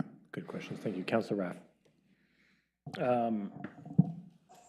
We always see and talk about housing barriers in Lake Oswego. I think it's really important for us to also take note when we have these conversations about what's the opposite of barrier. The ways we do, the great things we do in Lake Oswego to allow housing, right? I think one point Councilor Mboop was saying was, you know, getting a permit in Lake Oswego is relatively easy and quick. So I also think that we should always consider when we're having these conversations about housing is, in my personal opinion, not the council's, or not, maybe not necessarily the council's, Lake Oswego has been and should always be an aspirational housing destination for people. For myself, my experience, my personal experience, it took me 20 years to live here. Living in places that wasn't anywhere near where I worked, wasn't anywhere near where my family was, but that was where I could afford. And I think there is something to be said about working towards an aspirational goal in each person's life. So that's all I'm gonna say. So far, great presentation. Thanks. Very informative. Thank you, Councilor Rapp. And yeah, you know, I think a lot of the discussions we have about housing here in Lake Oswego is based on the sort of relationship between your zip code essentially and your opportunities in life. And, you know, a lot of the ideas that we have about, you know, providing lower income or affordable housing units in the city, that's kind of a built-in benefit, I guess, is to offer, you know, that sort of level of opportunity to folks that might not have the opportunity otherwise. I disagree that where you live determines your ability to get where you want to go. But that's my personal opinion. Understood. Thank you, Councilor Raff. I'm sorry, Kate and Mr. Olson, this goes back maybe to the previous topic, but just, Eric, you and I conversed about the SDC waiver on, as a tool for, on the ADUs. And we produced from 2018 to we're over 20 ADUs and 18 of them with the waiver. But I forgot to ask the question I really wanted to ask there was that an increase over the ADU production prior to the waiver? Yeah, I mean, I don't think we even allowed ADUs previously, so it would have to be. So it was fairly recent that we did this to allow them in our code. Okay, so it had a good impact. It did have a good impact, yeah. I think it was, something that we did I guess my point is just that we did it pretty soon after we adopted ADU regulations. So there wasn't much happening before we didn't then. allow them anyway. Oh, yeah. Okay, well, not a good metric there. Okay, thank you, sorry. Okay. All right, any more questions on the barriers and the stakeholder interviews for Kate or myself or Matt? Looks like we're good. Thank you. Sounds good. All right, so I'll move on here to discuss the selection of strategies that we've sort of parsed out in more detail. The idea here is to ensure that we're getting direction from you all on council on which strategies the HPS task force should focus on in more detail in the coming months. As I mentioned earlier, this is going to involve the use of a program or polling tool called Poll Everywhere. So I'll explain that in just a bit. But first, just a little bit about the categories. So staff and the consultant team have begun to analyze potential housing policies, strategies, and tools that the city of Lake Oswego may consider as part of the HPS. We began by reviewing a master list of housing tools, actions, and policies that were assembled by DLCD into the sort of categories you see on the screen here. So this initial master list contained about 100 strategies. And again, these range from zoning and code changes to land acquisition strategies, financial resources, tax abatement, and we will talk more about them. But we started with a lot of options, about 100 different strategies from DLCD. So we propose a shortened version of the master list of strategies for our discussion tonight. These are all high-impact strategies that we would expect to make a significant impact on housing production in the city. We also selected strategies that would sort of require council action due to the creation of a new tax bond or kind of revenue source to promote housing development. So things that are pretty big moves, I guess, in terms of at least above my pay grade in terms of decision making. So that's why we're bringing it to you all. This shortened list is really meant to bundle some strategies together in groups based on similar concepts or overlapping programmatic elements to facilitate a meaningful discussion. For example, there's about 6 different tax abatement strategies listed as options in attachment 3 in that large list. But we've grouped them together under the broad tax abatement sort of category for the purposes of this discussion. So really trying to keep things as high level as we can for now. We've kind of taken some of those low barrier strategies and grouped them into separate categories for discussion for future meetings. We've also omitted some strategies for a few reasons. Either they were already being implemented by the city to some extent, at least for the purposes of this discussion, we omitted them. They were not applicable to Lake Oswego. They weren't authorized by state law or even available in Oregon. So there actually were strategies on the DLCD list that aren't available in Oregon yet, as well as those that are unlikely to have a meaningful impact based on sort of the team's initial assessment. So again, these are kind of the higher impact strategies. So we'll be asking each of you to indicate your level of interest in each strategy on a scale of 1 to 5. And then we'll use those results to kind of guide the task force discussions of where we'll focus our energies and kind of dig in further. So this list is not intended to be exhaustive, but merely a starting point to guide future HPS task force discussions. I also want to remind folks that the inclusion of a strategy in the city's HPS will require the city to commit to implementing that strategy on a particular timeline, and that will be outlined in the HPS. So really, I think that's a big point because we're not just kind of saying, this is a council goal, this is something that we want staff to work on. We are putting in writing that we have to do something by a specific time. So that is kind of another large component, I think, in your decision making. What do we want to sign up and commit to? And Eric, can I add a little bit to that? I realize I heard Councilor Afghan's opinion, like any one of these in context might be appropriate, but the reality is we can't possibly do everything. And so it would be helpful if you, I've been thinking about this thing you're about to do is more of a sort of a rank ordering, like I'm most interested in this, I'm second most interested. And so as you're ranking things 1 to 5, if you could kind of keep that in mind, even if, because I agree with you that every one of them in the correct context might be an appropriate strategy, but there's no possible way for us to do all of them. So we do need to create some sense of priority, and I think that will help the Housing Production Task Force so that they spend their time and energy on the things that you are most interested in seeing the details on. Am I making sense? Yes. Thank you. And I don't know if this is in if we'll see it in, but have we kind of measured out the level of impact of any particular strategy?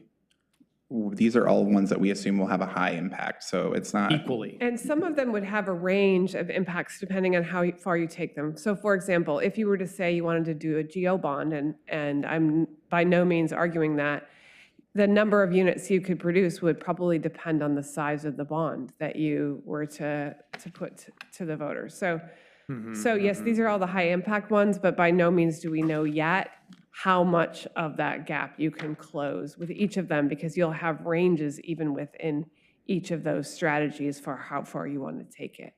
These are the ones that we think have the opportunity to make the most impact, and they can, again, sort of have different scales depending on what guidance you all provide. And then we can further refine as we get input on Absolutely. what's going to have because obviously we want to adopt strategies that are going to move the needle. Yeah, they're going to work, yeah.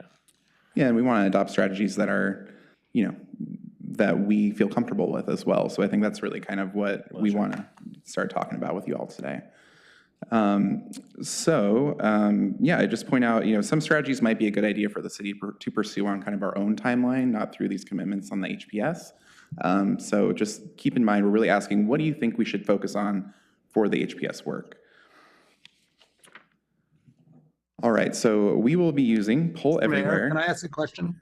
Absolutely. Oh, yes, Councilor Wayland. So,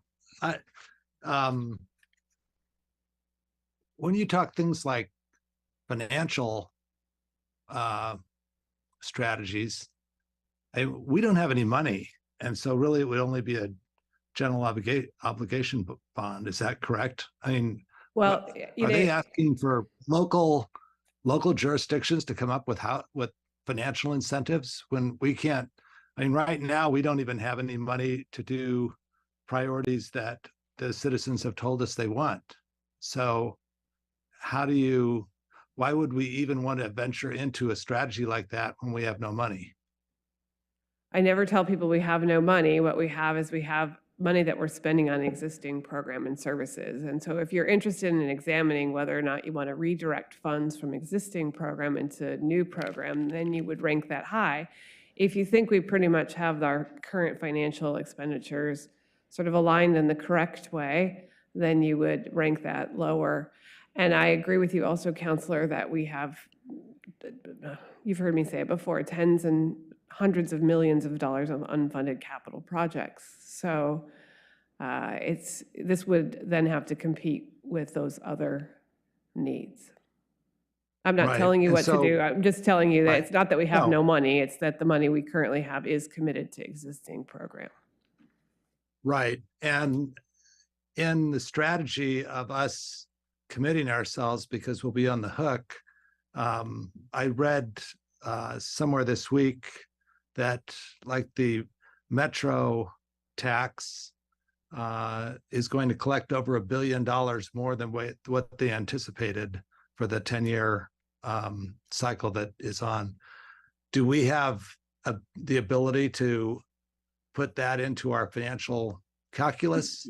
I mean, is that, I have to say that that flows through the counties. Right. So, again, then I don't like the on the hook type commitment, because if we can't create one of the other points that, and I have to say that the presentation that Kate Rogers made of the feedback from the building community is the same list that I've seen for 15 years. So things haven't changed. And I think the number one issue on that was we don't have land, or land is very scarce. So I'm not quite sure how you can put strategies on a number of these criteria that we'll be voting on when you don't have land to build on. Does that make sense? Well, I think the sense that land is rare may make the acquisition of land a high priority. And there's land inside the urban reserves and inside that we haven't annexed that you could choose as a council to plan for. Yeah. I don't think we want to get into the details, because even on financial incentives, if you had a chance to flip through the packet, there's over 20 of them there, including levying a tax that we don't currently levy. Right. I don't want you to get into again, for me, this is rank order preferences. I'm most interested in regulatory relief, or I'm most interested in are options for looking at financial incentives, or I'm most interested in thinking about the availability of land, or I'm most, do you see what I'm saying? You're not committing to anything. The Housing Production Task Force is still going to work all of these things, but mostly you're trying to give them a read on what you as a council are most interested in doing.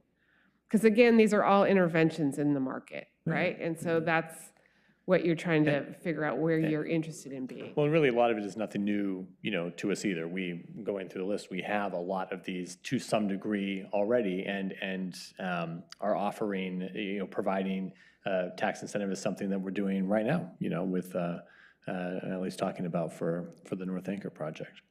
So, okay. Right, and those are somewhat project specific, right? Well, it depends on the tax abatement program, because you could map a vertical housing development zone that would apply to more than just one property, and then it would not be just site-specific. Right, so I mean, many more details, again, we're just in that beginning conceptual phase. The 500, maybe higher than that, 5,000, yeah, that's right, okay, maybe even higher than that. Okay, Councilor Corrigan has a question. Thank you, Councilwoman. Yeah, Mr. Olson, could you estimate how much of our need will be handled by the low barrier methods that we're not talking about? Is this a really big need we're talking about, or is this just the tip of the iceberg, and most of it will be handled by these other low barrier We're methods? really going to want to focus on the high impact strategies. The low barrier strategies are also ones that we consider to be relatively low impact. So that's why we focused on these ones today. So in terms of the 1,900 units that we're talking about, how many of those do you think will be handled by these low impact, low barrier ones that we know we're already using? How many units are we probably talking about trying to influence? Negligible number, almost difficult to even quantify things. Yeah, it's not even something where we could say there's a rezoning and we're making 60 more units on this site or something capable, but it would be extremely marginal, most likely. The stuff that's already done is not going to have much of an Not impact. the stuff that's already done, just the things that we're not discussing tonight, we would not expect to have as big of an impact. Okay. And then the other thing that makes me just uncomfortable is, what exactly does on the hook mean? Do we know that? Have they made clear what consequences we might be dealing with? Or do we know more about that now? I got a spiel, but I'm sure Martha is better at this. So I don't know that I'm better at it, but what we do know is that the governor has advanced a bill to create a housing, what do they call it? Housing Accountability Office. And that one of the jobs of the Housing Accountability Offices, should this bill get to the place where it can pass, will be to evaluate local government's progress towards implementation of their housing production strategies. We don't yet know what the consequences will be, because frankly, the legislation hasn't been written. But I would not want this council to pick a set of strategies that you don't feel committed to implementing. First of all, I just don't think it's a great practice from a public policy perspective. But we're not just going through the motions here. We're really trying to create a strategy that's going to produce 1,900 houses over a 20-year time period, so we're not talking about it all happening tomorrow, that we think is appropriate for creating the kind of community that you're trying to create. Yeah, I think there's a certain degree where, yes, we are being forced to do this by the state, and there could be consequences if we don't. But at the same time, I think there's a huge opportunity in that we have similar goals to produce housing in this community as the state ostensibly does for our community. So it's really an opportunity for us to sort of structure this and focus this in a way that we feel comfortable with. And we do have a lot more sort of room to move on this than we have with other mandates from the state. Thank you. Okay, thank you, Councilor Corrigan. Okay, let's start answering about this puppies here. All right, so logistics. I know that's what we all want to talk about right now. So we'll be using the Poll Everywhere voting tool tonight to help our discussion sort of get organized.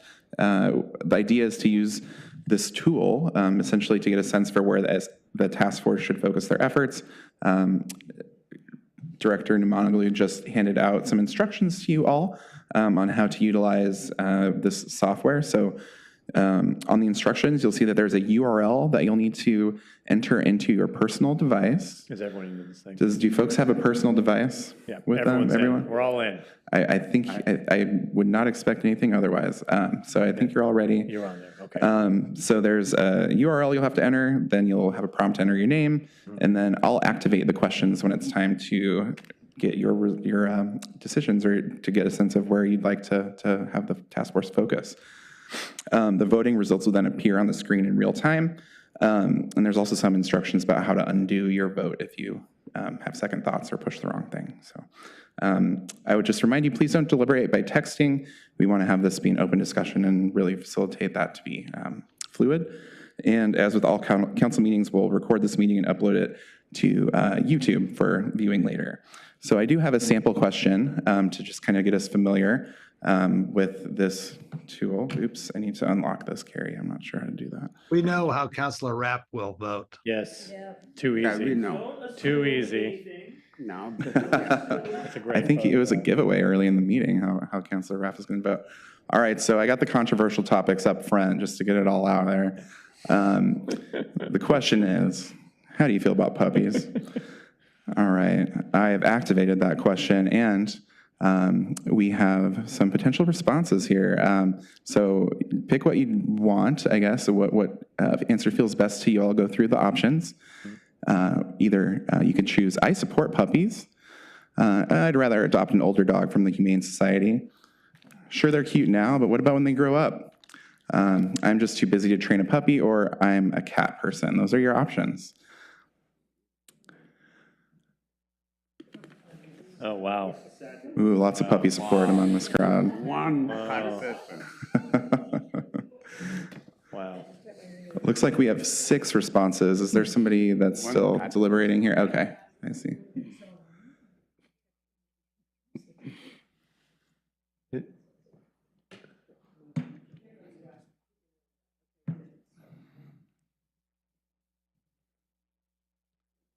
So we know who's the cat person. All right. Any comments about this question? Public statements you'd like to make about puppies? The question, Mr. Alston, is the answers and the question don't quite match for me. How do I feel about puppies? I love puppies, but the answers are saying I'd rather pick a trained dog already versus puppies. So that wasn't the question you asked. You know, it's I thought I'd throw you for a loop here, you know, see how you respond. Or Ollie's telegraphing how the rest of the night's gonna go. Or do you not love puppies? You love puppies. On the record statements. All right, so it looks like Councilor Corrigan's response is submitted here. I'm going to go ahead and deactivate the poll, and that will be the final tally. 5 of you support puppies, 1 of you prefers an older dog from the Humane Society, and the other prefers cats. This is not binding, this is just for practice. So I'm glad we were able to make that work. And Councilor Corrigan, do you feel comfortable with the tool at this point? Okay. Great. All right. So this is when I will hand it over to Kate to start talking a little bit more in detail about each of these strategies. Thank you, Eric. And my understanding is that we're going to review this strategy and then have some opportunity for questions and then do the polling. Is that right? Yes, I will activate the poll essentially after the discussions has been sort of finalized with council here. Okay, sounds great. Okay, so the first strategy we're going to talk to you about is zoning bonuses for affordable housing. So there's already been a little bit of discussion about this strategy this evening, and it's a strategy that the city already implements to sort of a limited extent within certain zones in the city, in the Westlake Grove Design District and the RDD zone. And there is also a lot coverage bonus within the Lake Grove Village Center overlay for housing developments. And so this strategy would really consider a variety of ways to either expand the applicability of the current incentives, or potentially, develop new incentives, or otherwise adjust the incentives to encourage the type of housing that the city needs today. So, and it could also, expand, look at new potential incentives, if I didn't already say that. So that's kind of the broad overview. There's not really a lot more detail about this strategy at this point because it's pretty high level, and would be interested to hear if you have thoughts about how you might want to target this strategy if we're wanting to get into that kind of discussion this evening. And just, I guess, to respond to some of what Councilor Afghan, we were talking about earlier, this actually would involve sort of breaching, if you will, the existing height and density or FAR regulations in a sort of way that we would, design through this potential, incentive system. But the idea is that we would allow extra FAR, extra height, not that it would all fit within the existing zoning envelope, just to be clear on that. I also heard that your partner said in a specific areas, like some part of the Lake Grove, and it's not across the whole city. No, yeah, this would, we would absolutely want to put this in the appropriate areas, and we have a lot of ability to shape that too. Yeah. Okay, thank you. All right, so I will go over the options. So essentially, you can indicate either you have very high support, or medium support on this potential issue. So I will go ahead and activate that question. It looks like we're already starting to get some responses in here. Zoning bonuses. So again, you can indicate you either have high support, very high support, medium, low, or very low support.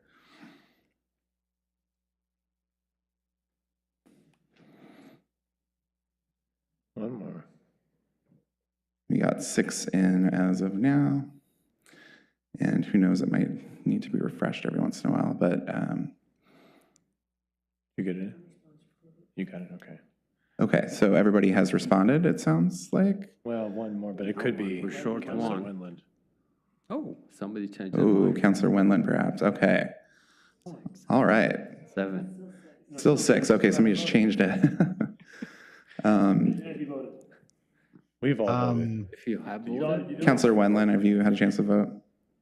When, it kicked me out for some reason, so let me. Apologies for that. And then it says presenter not found. So it says join presentation. I think it should just give you the options for the questions, so I'm not sure if you want to try maybe putting the URL in again. I'm not sure if that would work. Yeah, let me try that again.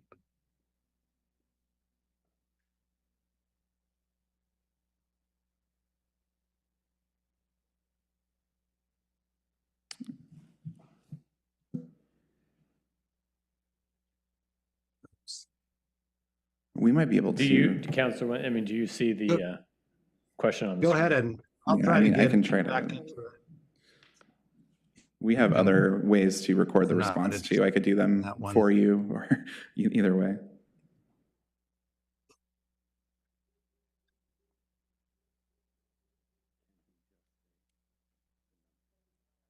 Oh.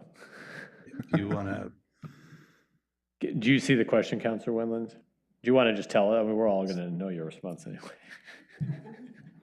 Yeah, I don't know what I can't see what, but I would be less interested in that to change You'd be an E? zoning heights and all that kind of stuff. Are you an E or a D? Okay, E, Oh, fine. D? D.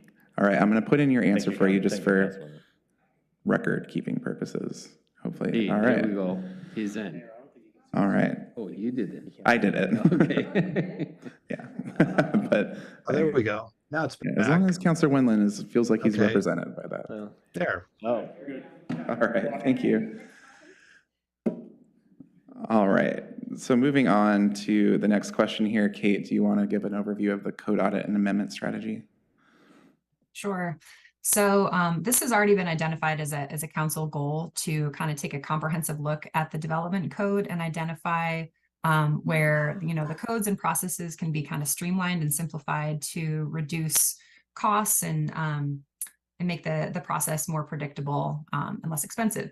So this would kind of work towards advancing that goal and would take a particular look at certain types of housing and potential barriers to those types of housing. So that could include things like accessory dwelling units, middle housing. Could look at one of the things we've listed is single room occupancy housing, which is a type of housing that it's a single room, as the name suggests, that shares kitchen or bathroom facilities, and it's kind of a a very low barrier form of housing. It could also look at, specific types of housing like multifamily housing and what those barriers are. But it could also look at procedural requirements and the impact of things like neighborhood overlays or design districts and how those impact housing production. Things like open space and other issues that we heard from the stakeholders that we talked to. And also land division, potential barriers to land divisions. So, but I think this would be a kind of a comprehensive code audit strategy that could be targeted in certain ways if desired. Yeah, I just kind of clarify that, of course, we have ideas for what we could do in this code audit to promote housing development, but that this is kind of something that we have a lot of opportunity to shape. And we're by no means, if you support the strategy, are you committing to support every single different zoning change we might have been discussing, just that general audit, and then we can have more conversations from there. Okay. All right, so the question is live, and yeah, feel free to add your response. I have a question for you. Did I also hear that this would extend into overlays? And we It would could, look at that? but it's not a guarantee, but we could. Okay. It's one of the options. Yeah. Oh, you guys are really Ooh, lots of around movement. here. What is going on? You guys doing this on purpose? No. Some funny games going on. All right. It looks like we got all 7 though. And it looks like, yeah, medium to very high support for this one, which makes sense since it's a current council goal. And this would be related to all our regulations. Stop rocking the correct? boat, John. Yeah, I think we had talked about this, Councilor Wendland, in the context more of like economic development prior. And the idea here is to sort of focus on housing production as well. Good. Thank you. Which is related to economic development, of course. All right, so we got some good feedback on this one. Let's go to number 3 here. Kate, minimum density requirements for to-be annexed land. Yes, so this strategy would look at adding some requirements to annexation that would require, as it says, minimum density for the residential land that's to be incorporated into the city, so that there's an assurance that that land is kind of contributing to the city's housing supply. And so this strategy, I think, is especially relevant given all the land that is within the urban services boundary, but that is not yet annexed into the city. So there's a potential for this to be a pretty high impact strategy. Questions? Yeah, and I think that there were, sorry. sorry. I was just going to say that we could definitely shape this and target it based on the parts of the city and make sure it works well with the city's priorities. So, Kate, can you give us an example? I'm sorry. Oh, please go ahead, Councilor Wendland. Can you give us an example of like what you're talking about? How that would play out? What your thoughts are? So I think an example would be if you're bringing a property of a certain or a site of a certain size into the city, then you would have to meet certain kind of density targets, maybe depending on what part of the city you're in or what your current designation is. But that there would be an expectation of a certain minimum density requirement. And, again, we don't have the details of how that would work exactly yet. So like, for example, you annexed a piece of property tonight that came in as R75. Maybe you change it so that when it comes in not at R75, but R5. So this might be a strategy. We're thinking about the Lake Forest neighborhood, the Rosewood neighborhood, that are, those two in particular, because there are portions of them border commercial centers. Rosewood borders the southwest employment area, and because they're unincorporated, these are areas we haven't really contemplated in terms of a zoning strategy. These may present opportunities for a little, and honestly, it's kind of within the pattern, right? So at one time, the area where we're doing the habitat, that was all planned for middle housing down around that drive, parts of Boone's Ferry. So I iterate, this is just, a lot of this is really nothing new. It's just expanding on strategies the city has employed, in the past to encourage a variety of housing types all throughout the town. Councilor Afghan. The way I read this is that minimum density requirements for to be annexed land. So that means if I'm outside of the city and I want to be annexed in, all of a sudden I have a minimum density I have to hit, and I have a existing property there. I'm supposed to build another one in order to meet this requirement. No. That's how I read it. So what does this mean? And I think Councilor Wedland asked for a specific question, a specific example, but I didn't understand the example. Well, like, let's say, look at this, Councilor Afghan, if you, well, it's hard, you can't point on the screen, but if you look at where Madrona Street comes into Boone's, oh yes, thank you. If you just kind of go, yep, so go just a little north, that parcel just, yeah, right there. So there's a parcel right on Boone's Ferry, probably not where we want a single family home sitting on the commercial stretch, right? But that's probably how it's zoned right now. So there could be strategies to look at a more appropriate zoning for kind of these areas that abut what's already within the city, higher density housing. I would just clarify, that's more of a rezoning approach, what you're describing. This would actually implement a minimum density requirement. That's what we're talking about. So we would be requiring a certain number of units be constructed on annexed properties.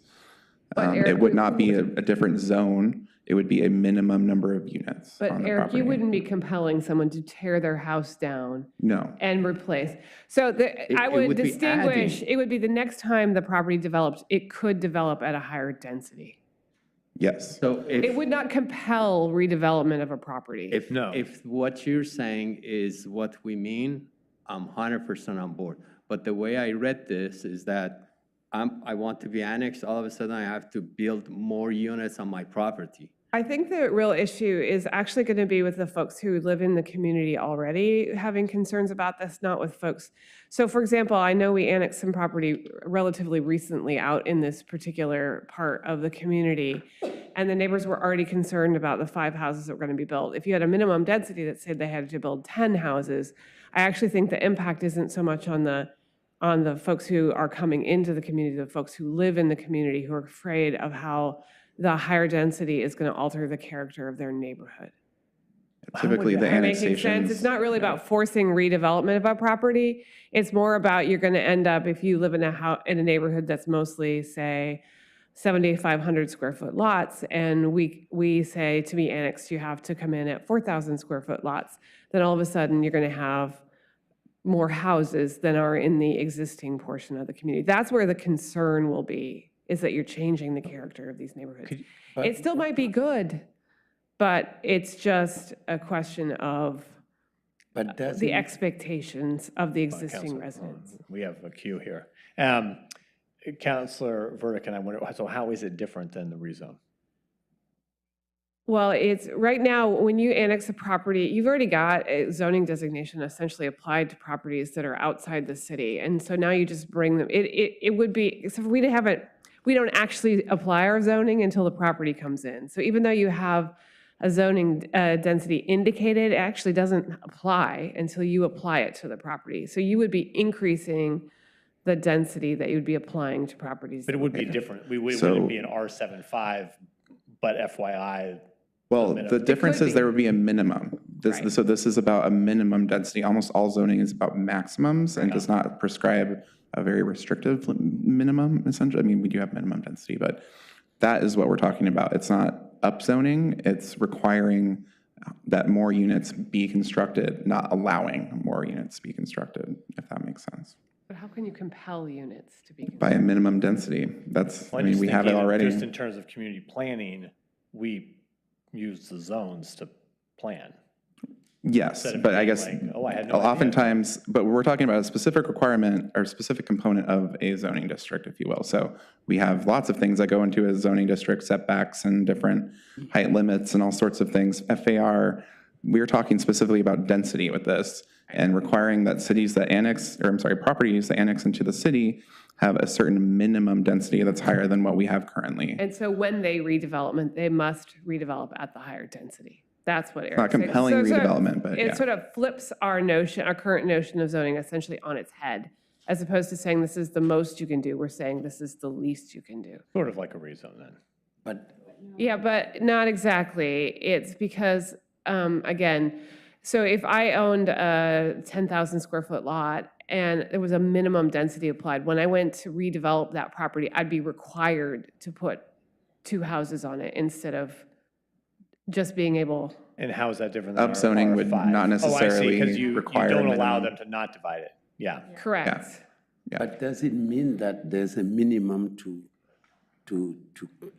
be annexed? Like, No, just when you annex, you're required to provide a minimum amount of density when you actually construct a new development on that property. When zoning would apply to that property, we would look at that minimum density requirement. I'm just, how would we reflect that in community planning so people wouldn't be, because again, we use the zones under the current. That would be part of the process we would go through as part That's of why this we didn't process. include it in that, yeah. The truth is, it makes my head hurt a little bit, and so I don't think we know yet. We haven't worked through it yet. Councilor Corrigan has a question. Oh, she does. Okay, thank you. Councilor Afkin.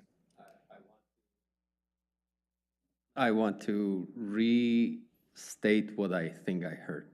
So if there is a property that wants to be annexed under this, no problem, come on in. But when you want to tear your house down and build another house for yourself, that's a no-no. You have to have a minimum number of units rebuilt there. Yeah, more or less. And there's a likelihood that if you're annexing into the city, you're going to be developing that property, more or less. It's usually not. People don't want to annex unless they're required to often, so. Okay. Okay. Well, yeah, we get the print. Yeah, thank you for talking. It's okay. Thank you for talking us through. All right, so the question is live. Please indicate your response. All right, that's 7. Moving on. Now we can talk about rezonings. So this is a more general strategy, and Kate, if you can give us a little bit of an intro. Sure. So, and this strategy really responds to the findings of the housing needs analysis, which showed that the city is really lacking land for all densities of housing. But this one, I think, focuses or could focus more on higher density housing needs. So this strategy would involve rezoning areas that are currently designated for commercial uses or mixed uses or other, non-residential uses, and rezone them for, higher density housing purposes. So, this one we would definitely need to balance the considerations for, the city also needs land for employment purposes. So that would be an important consideration. But given the identified lack of available land for housing and lack of, we talked about the city doesn't have enough large sites to support multifamily housing. This is something that the city should, we suggest the city consider. Any questions on that? This is, there's a lot of different kind of ways that this could go.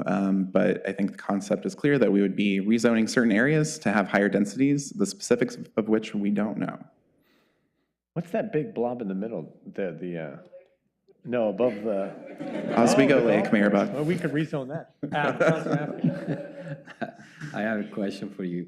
So the areas that have H on them, those are the areas we're talking about? No, those are just historic resources. Okay. Oh. This is just the city's zoning map. Okay, so which that area is in the are we comp talking plan. about with zoning? We don't know those specifics. Is all currently zoned for mixed or residential or commercial can't. This is not representative of all those pieces. It's just in general those zoning areas. Thank you. Sort of reallocating and refocusing density, let's put it that way, within our existing city limits. Councilor Winland, did you have a question? Yeah, so would this be like a similar project that we did on Cruise Way, where we had the it was zoned for a commercial building, and then we did it with apartments and that they're building right now? Yeah, that I think the reuse or conversion of existing commercial structures would be one thing that we would be considering and sort of wanting to account for with the rezoning, but also just kind of redevelopment of a commercial property into residential as well. I think that's something that in particular, we've noticed that our existing mixed use or, sort of the commercial zones on that part of the city might not be very conducive to residential development. So that would be one thing we could focus on. Okay, thank you. Thank you. All right. All right, let's get into the voting. It looks like we have 7 responses ranging from high to very high support. It's easier to get high support when things are very loosely defined. So, we'll have a lot more discussions about this, but it's great to have that initial guidance. All right, moving quickly. We have 9 of these to get through, just as a sort of check. So, 9 total. 9 total. Yes. All right. So, Kate, infrastructure planning to support housing. Yes, so we already heard earlier that this is identified as a significant barrier to housing production. It's a super high, can be a super high cost associated with housing development. So this strategy it's really kind of a planning strategy to kind of coordinate housing planning with the city's capital improvements programming that would really kind of focus or prioritize capital improvements in areas that would best support housing development. So focusing on areas that are lacking infrastructure and planning for infrastructure that could support housing production. And then another kind of component to this strategy could be to amend the city's public facility plans to support housing development. So making sure that kind of housing costs are better kind of anticipated and supported as part of that planning for public facilities.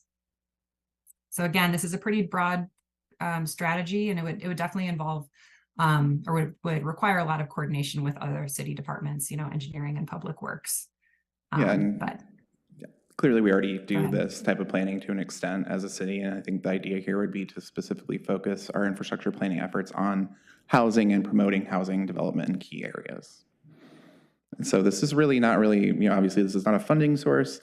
This is stuff that costs money, but it's something that obviously is very necessary to have, a sort of full, complete neighborhood where we would want to produce housing. And I think, just kind of want to point out this is, more of a planning strategy. We want to get input from you, but this is not obviously something that, we have an identified revenue source for. It's just kind of a planning item. The idea is to plan infrastructure for housing broadly.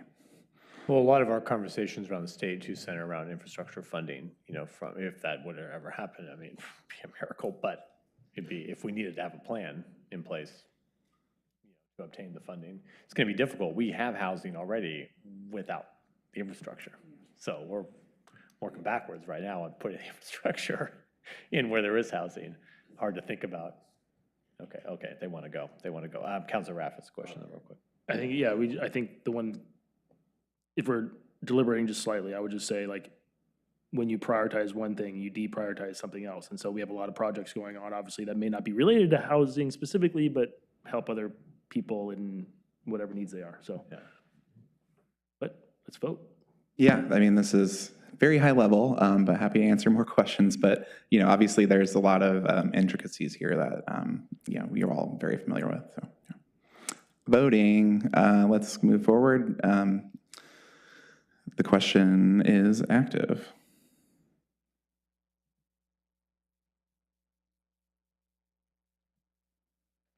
Okay.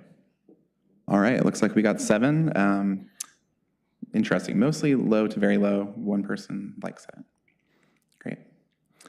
All right, the next strategy is about systems development charges. Of course, as we explained, we already do this to a certain extent, but Kate, you can talk a little bit more about this strategy.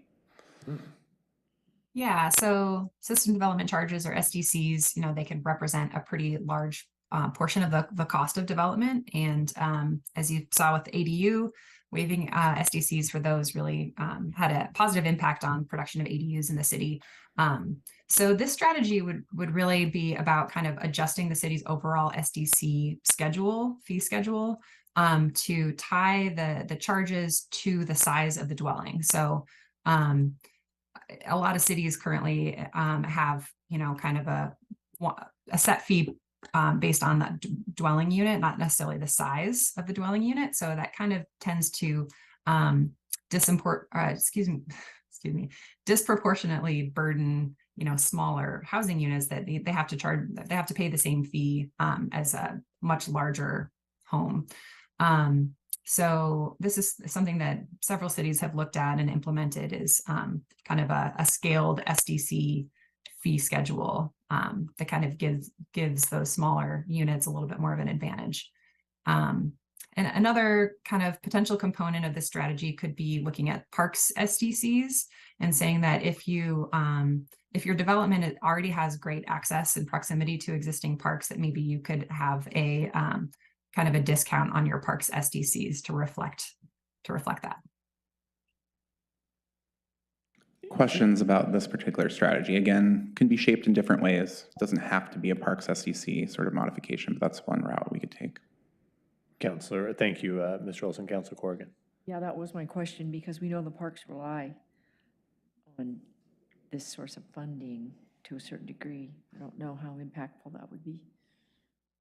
Yeah, we'd have to do that evaluation. They're also in the process of updating their master plan. Usually at the end of that process, you would adjust SDCs as well. So there's just a lot of variables. I would say transportation's another one that we really rely on SDCs for road improvements, and so we would want to talk. But on the other hand, water and sewer, maybe you could have lower SDCs for smaller homes. So there may be, again, there could be variations within this. It's just a question of whether or not you're interested in this as a potential tool. Yeah, and obviously if you have an aversion to something, it's a good time to let us know.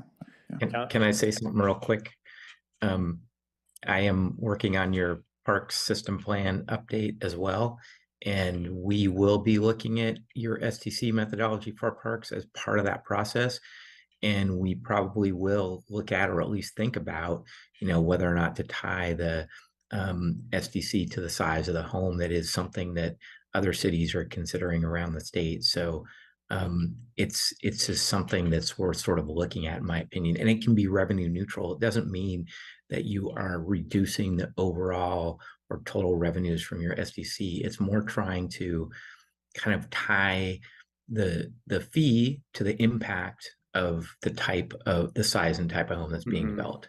So that's really the point, which is kind of the point of SDCs anyway. It's to tie the impact of the development to the size of the fee. And if I could say just one more thing on this, the only folks who pay full freight SDCs right now are the developers of single family homes. You already substantially discount SDCs for multifamily construction. Yeah. Councilor Afghan, then Councilor Wendland. I think Manager Bennett just replied to a question I wanted to ask, but I want to take it to the next level. We would consider modifying the SDC for certain housing projects, right? So if it's affordable housing, we could go completely zero. We already do that, but yes, we could. So what is it that we are suggesting here? You tie it more to the unit size in particular. I think that's the biggest idea, just to modify them in ways that encourages the type of housing we want to see. There are no specifics other than that. So let me just go one step further, which is if you have a $55,000 SDC, which you probably do, that's obviously a much bigger chunk of a house that's, say, sold for $600,000 than it is at a house sold for 1.2, but we charge both projects the same SDC. So I'm not telling you what the answer should be. I'm just telling you it's something that you could look at as a council, as a policy choice. Understood.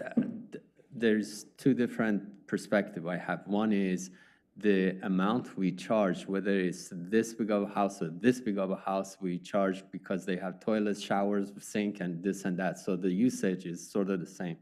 But at the end of the day, we have talked about this. If we want to promote certain housing, we have to put our money where our mouth is. And we don't have money to give incentives like that, but there are places where we collect fees. That's where we can look at financial incentives. So thank you. That answered my question. Councilor, I haven't forgotten about you either. It's a good question. We heard in the housing thingamajig we went to last week that the fees add up to almost a quarter of the cost of the house, so it's substantial. Councilor Winland, thanks for waiting. So I would look at it as free market. And if you're trying to make it net revenue neutral, you're going to be charging a higher tax for bigger houses and a smaller tax for smaller houses. And I just caution people to consider what's happening in Multnomah County when they went after higher. They tried to do this equalizing with tax structures. And a lot of people are leaving Multnomah County because it's getting too expensive.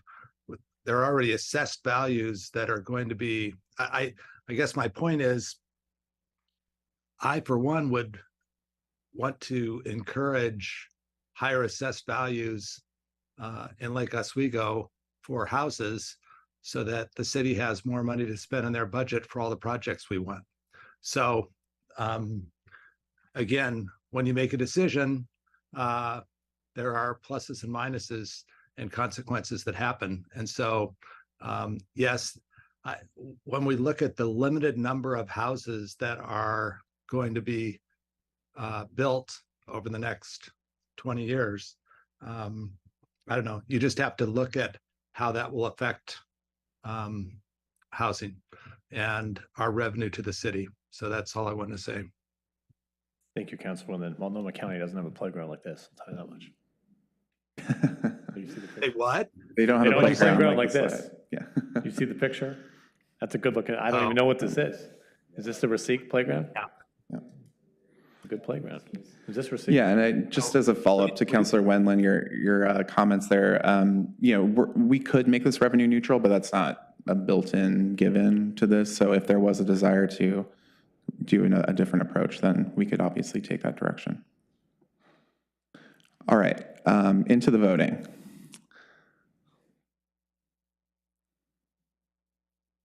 Question is live.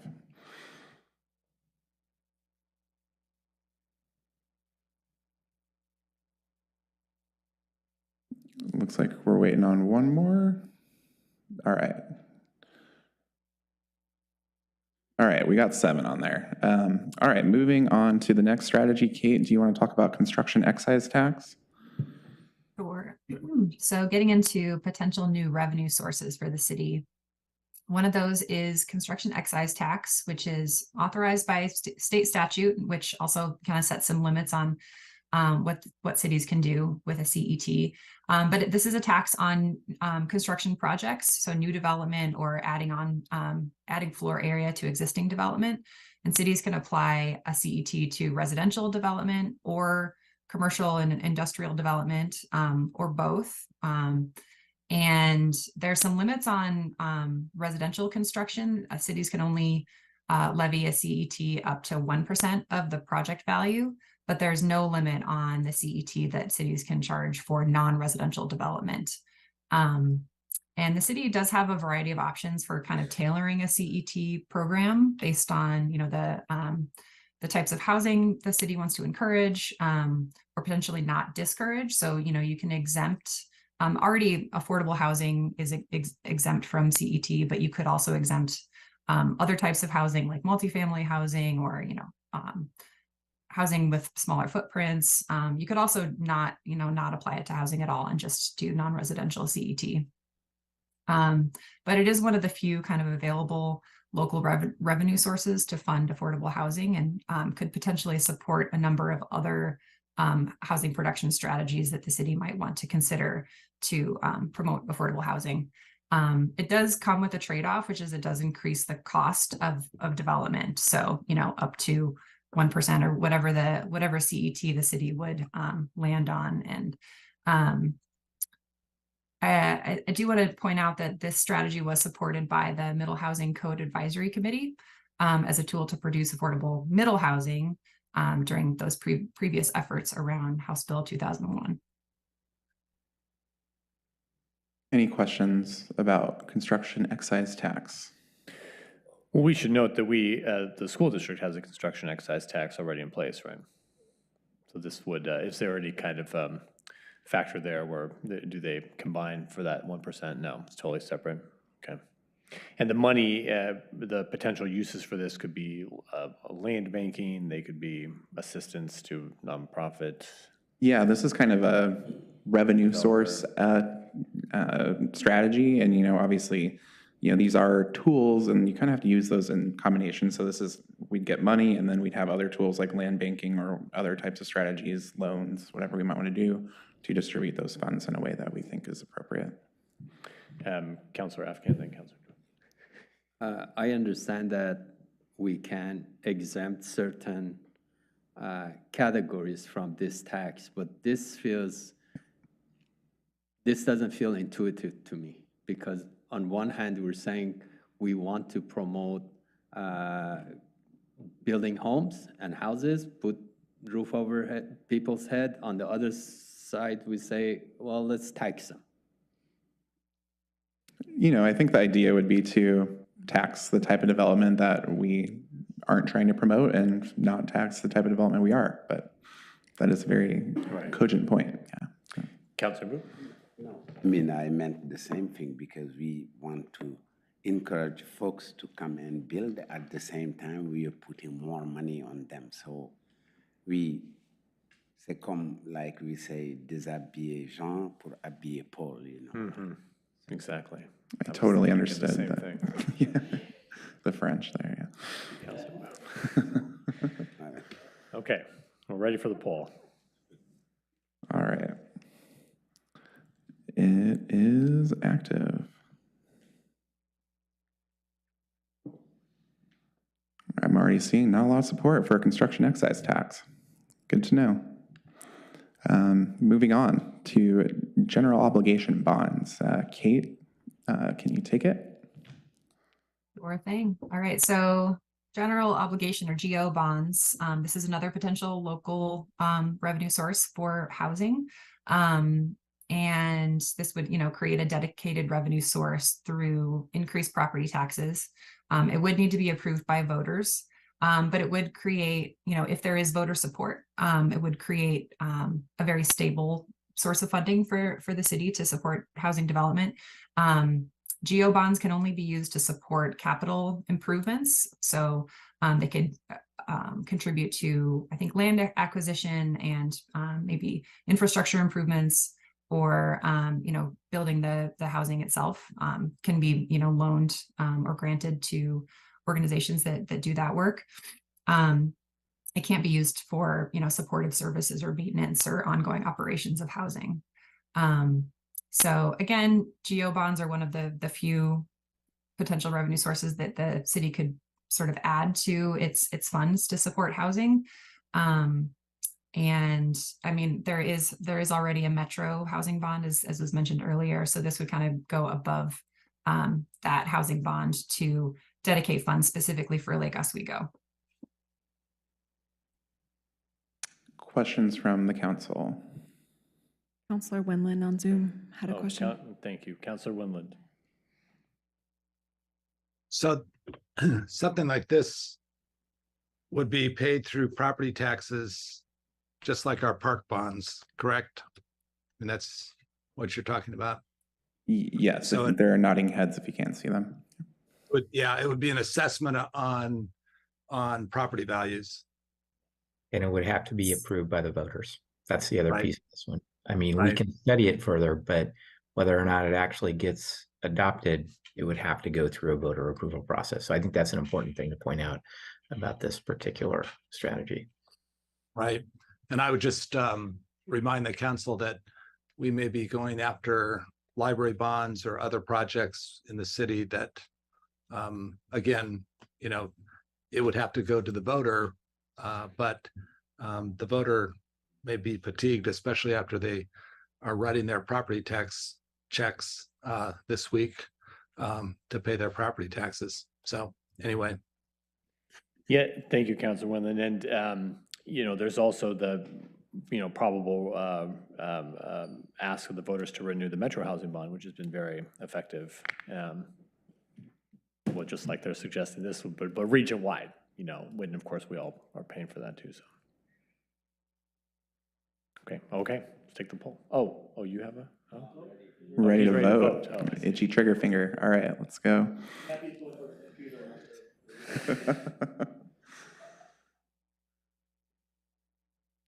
All right, so we got 7 responses already, and yeah, a bit mixed, but generally not a lot of support for this.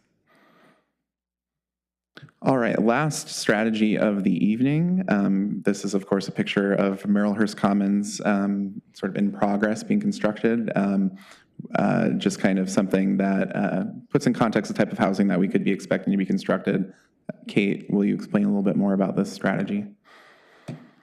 Sure. So there are a variety of tax exemptions and abatements that the city could consider. And those are all authorized by state statute. And so the city has kind of a lot of options to choose from in terms of the type of housing and the type of abatement that it would want to apply that to.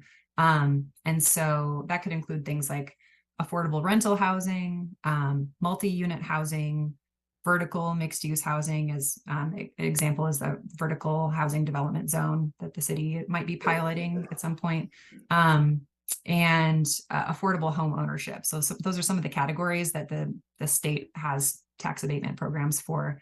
And these as we've heard from a lot of, in particular, affordable housing developers, they can be really crucial in making a project pencil out. It's just really lowering kind of the operating costs, which, you know, is considered as part of the overall development cost of a project. And, you know, this can be a pretty strong tool for the city to encourage the type of housing that is really needed and can be targeted to certain parts of the city or certain housing features that the city would like to promote.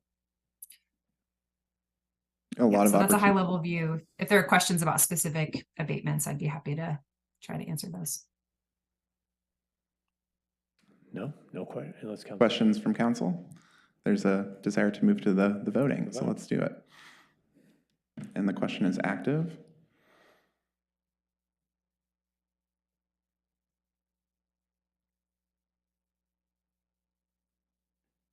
I believe that's 7. All right. So a range from a couple low, or 1 low, 1 medium, and then 2 high and 3 very high support of tax exemption and abatement. All right, so this will all be collected for our sort of public record, and so we'll have a good sort of printout of all the votes, and it'll be really good to have that sort of specific direction as we move forward with the task force. So I appreciate you all participating and using this Poll Everywhere tool and dealing with all the technical difficulties here. I just wanted to close by talking a little bit about next steps. We do have a PC Planning Commission work session this coming Tuesday. I'm sorry, it's on a Monday, as they all are, so that's wrong. The next week, regardless, on the 13th, we'll have a Planning Commission work session on the HPS. We'll then kind of be jumping into the next refinement of these alternatives based on what we've heard from you, what we've been hearing from the task force, what we've heard from stakeholder interviews, a variety of different input that we've got. We're going to try to synthesize that and refine some of these alternatives and provide some preliminary recommendations for strategies to pursue. So we'll get started with that with the task force in early December. On the 8th is when we're planning to have our next meeting, and we'll be coming to you in mid-January of next year to talk more about those refined lists. Great. And that should be it for tonight. I really appreciate all your patience and endurance here with this long presentation. 51 slides. 51. We were counting every one. Hey, you know, we got 100 strategies to go over, Councilor Rapp. No, thank you, Mr. Olson. And we'll see the studies or the results of the task force. They did kind of a similar type of exercise online, so that they can kind of work through some of the broader topics as well. Yes, and we got the input fairly recently. So again, we're trying to synthesize all these things and bring it out and discuss further. So we got a good sort of sample size of input. So I really appreciate it.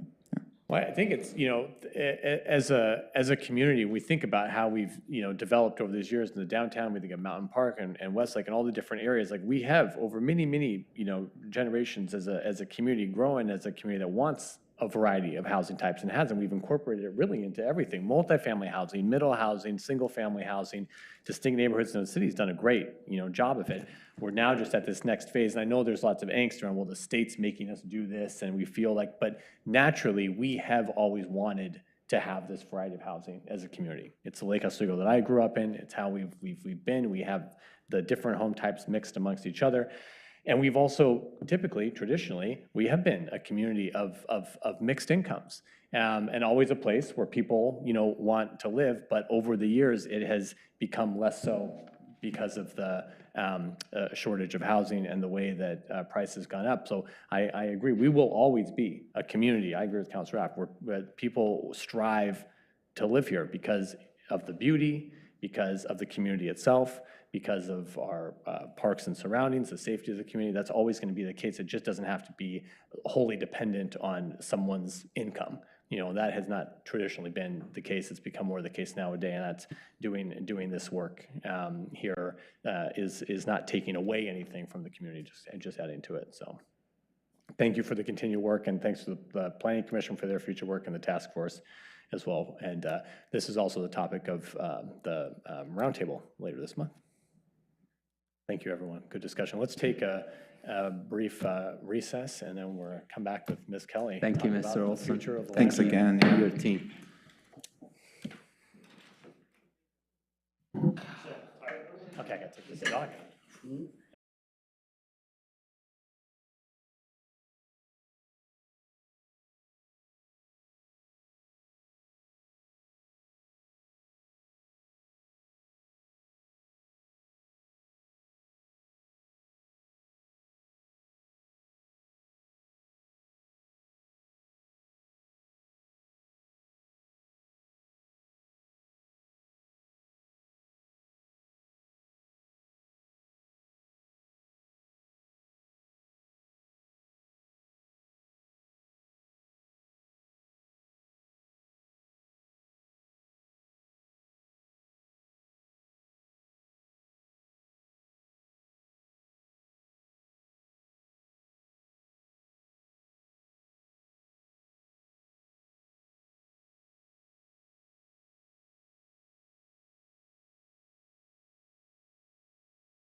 Okay, we are back in order. Moving on to item 9.2 on the agenda, talking about the library's 24 to 2026 strategic plan, and we welcome Library Director Melissa Kelly.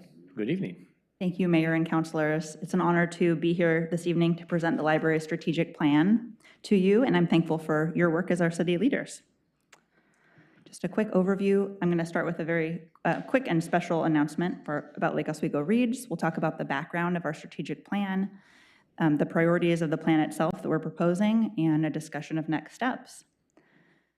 Special announcement for you. Today we announced our selection for Lake Oswego Reads 2024. I want you to be among the first to hear that at the recommendation of the steering committee, our 2024 Lake Oswego Reads selection is Honor by author Thridi Umrigar. Honor was also named Orissa's book club pick. And Umrigar takes us on a journey to beautiful India in this compelling novel that exposes the consequences of religious extremism through the intertwined stories of two women and their strikingly different lives and love stories. And the themes of honor will provide many opportunities to foster discussion and strengthen community relationships in Lake Oswego and beyond. And 1,000 copies of the book will be distributed this year, a 25% increase in the number of copies thanks to the generous support of the Friends of the Library. So happy to share that with you to start off our time together today. Right. And we'll jump right in to the background that led to the development of the strategic plan. As you know, there's quite a long history of community requests to expand the facility, and this discussion continues. In 2021, 69% of respondents in the community survey said that they supported expanding library services, facilities, and amenities in the future. In 2022 and 2023, council set goals related to planning for the long-term needs of the library, and that led to the 2023 visioning process and this proposed plan. The goals of the visioning process were to create a shared community vision for the future of the library, to understand residents' current and future needs for library services, facilities, and amenities, and determine the library's role to address community challenges and meet emerging needs. And of course, our strategic plan was heavily informed by the range of community input that we received. The process emphasized gathering input from the diversity of Lake Oswego residents, whether or not they currently use the library, with special attention to engage hard-to-reach populations.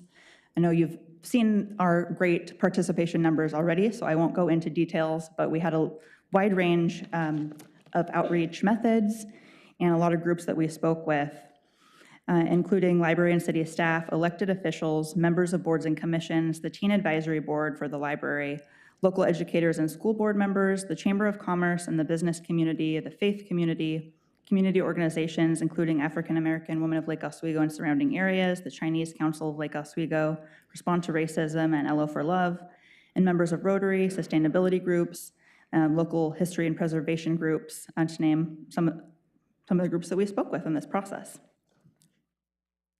We've also talked a little bit about the key findings, so I'm just going to very briefly cover those. The community recognizes the many vital roles that the library plays in addressing community challenges, such as affordability issues and changing expectations and shifting demographics. So serving as the center point for community engagement, collaboration, and inclusivity, serving as an education partner and trusted source of information for lifelong learning, serving as a cultural, social, and intellectual hub for the community. Residents also identified barriers to access. So there's accessibility issues, physical building limitations, as well as lack of convenience with regard to location, parking, and hours, limited public transit, language barriers, technology challenges, and a lack of knowledge of the full breadth of library offerings were also identified as barriers to access. Seismic safety was also noted as a major concern with the existing building. And our consultants recommended that we explore service models to enhance access to library facilities, and that we supplement facilities with service outposts, mobile services, and robust virtual services for maximum access. And here's just a quick map of our community. You can see the stars where our library is currently located, and it illustrates how much of the community would benefit from more proximate access to library services one way or another. I'll also note our library service area extends a bit further than city limits, which is what is shown in the brown area, and serving a population of over 43,000 people.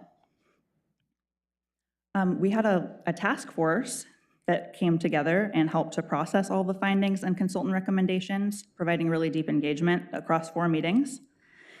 And that work really corroborated those key findings. The framework that was formed by the task force serves as a guide for future development, and that identified community values and essential roles related to the library, a preferred future vision statement, and there's a number of excerpts here on the screen for you. And it also defined desired attributes, again, that physical access to library services is convenient to all residents. Facilities provide ample, flexible, healthy, environmentally sustainable ADA compliant space, and facilities are designed and renovated to emphasize the library as an inviting, welcoming, and hospitable place, especially for people, in addition to collections, current and future collections. And again, the work of the task force really corroborates those findings. So, of course, our strategic plan was deeply informed by all of this community input, with that vision framework as a key guiding document. It was also shaped by council feedback from study sessions with you in May and July, and to some extent also influenced by tours of more modern public libraries in the area. And staff have also fed its development through a series of workshops and exercises.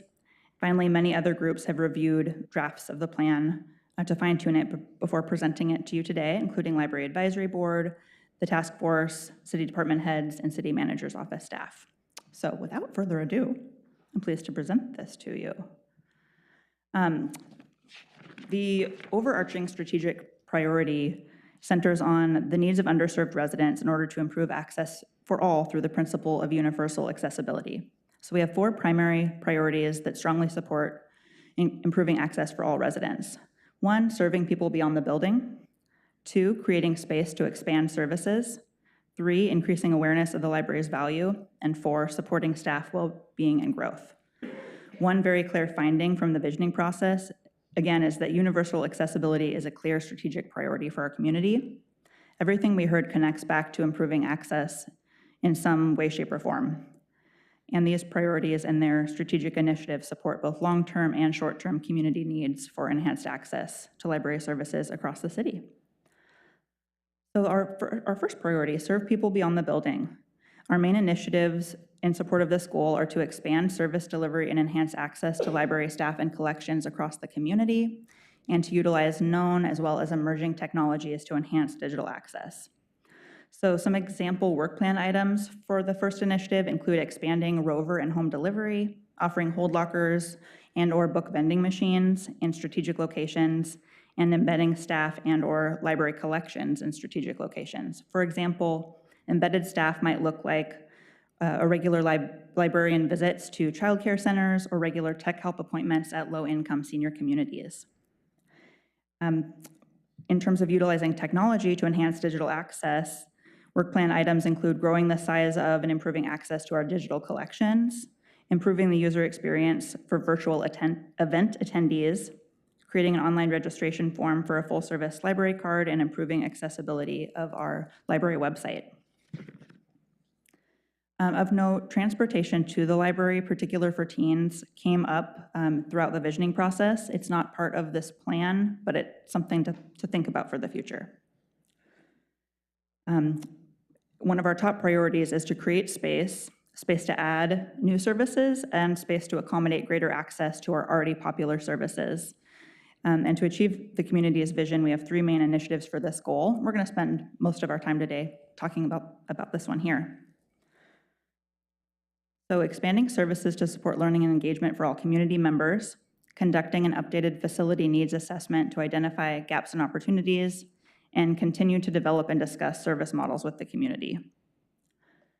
In terms of expanding services, visioning feedback found that new services in demand by the community include an educational play space for children, dedicated space to serve the unique needs of tweens and teens, modern library amenities such as a cafe, study rooms, emerging technology lab, and sensory-friendly room, and flexible gathering event and meeting spaces. And in terms of expanded access to current offerings, the community would like enough space to comfortably attend children's story times, like Oswego Reads programs and community cultural events, more space for families to sit and read in the children's area, a larger space devoted to world languages. These are a few examples. Future designs must be flexible with advances in technology, as well as be environmentally sustainable.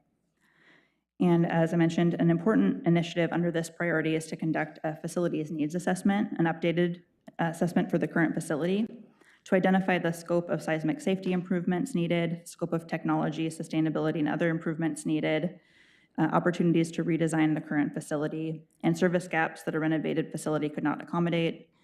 This information will be necessary for staff and council to make informed decisions about future capital investments. Oops, going too fast.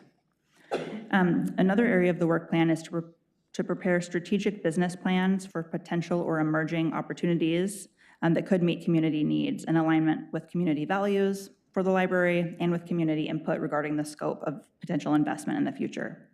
For example, we want to be ready with strategic business plans if a partnership opportunity arose with LOSD capital development plans and or future urban development projects, for example. Our third priority is to increase awareness of the library's value. Heightened focus on library marketing and communications to make sure everyone in the community knows about all the valuable services available to them through their library. And we want to increase that awareness by sharing stories of library services, brand, and impact, as well as constraints facing the library.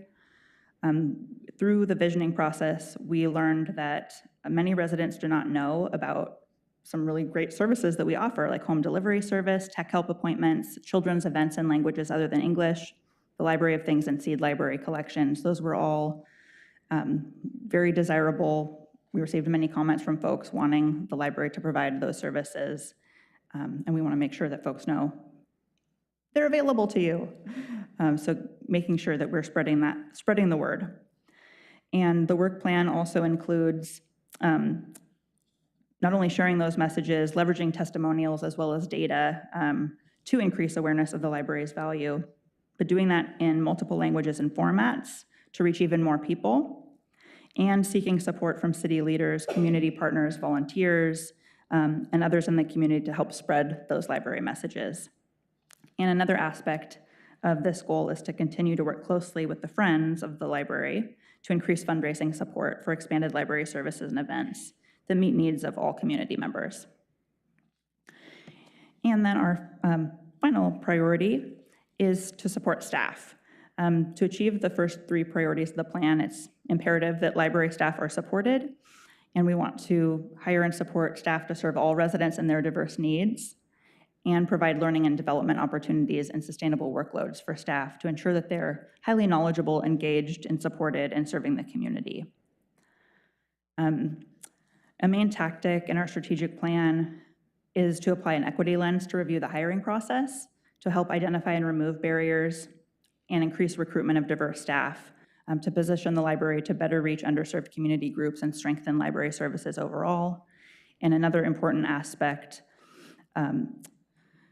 is to ensure an inclusive culture that promotes staff well-being and encourages their creativity and innovation. And ensuring sustainable workloads for staff through regular check-ins with supervisors, prioritization of goals, documentation of needs, and alignment of resources, and providing a range of professional development opportunities to employees to support their growth in order to enhance staff capacity and skills to serve the community and improve overall service and access. So in summary, we have 4 goals. 3 are very operational, serving people beyond the building, increasing awareness of the library's value, and supporting staff well-being and growth. Those, again, are operational areas that we're planning to move forward with as a result of community input.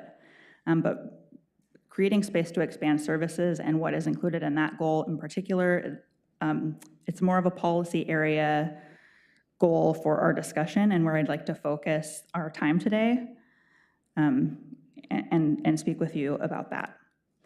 So in terms of our next steps, we're going to be seeking your feedback and direction on priority initiatives to finalize this plan.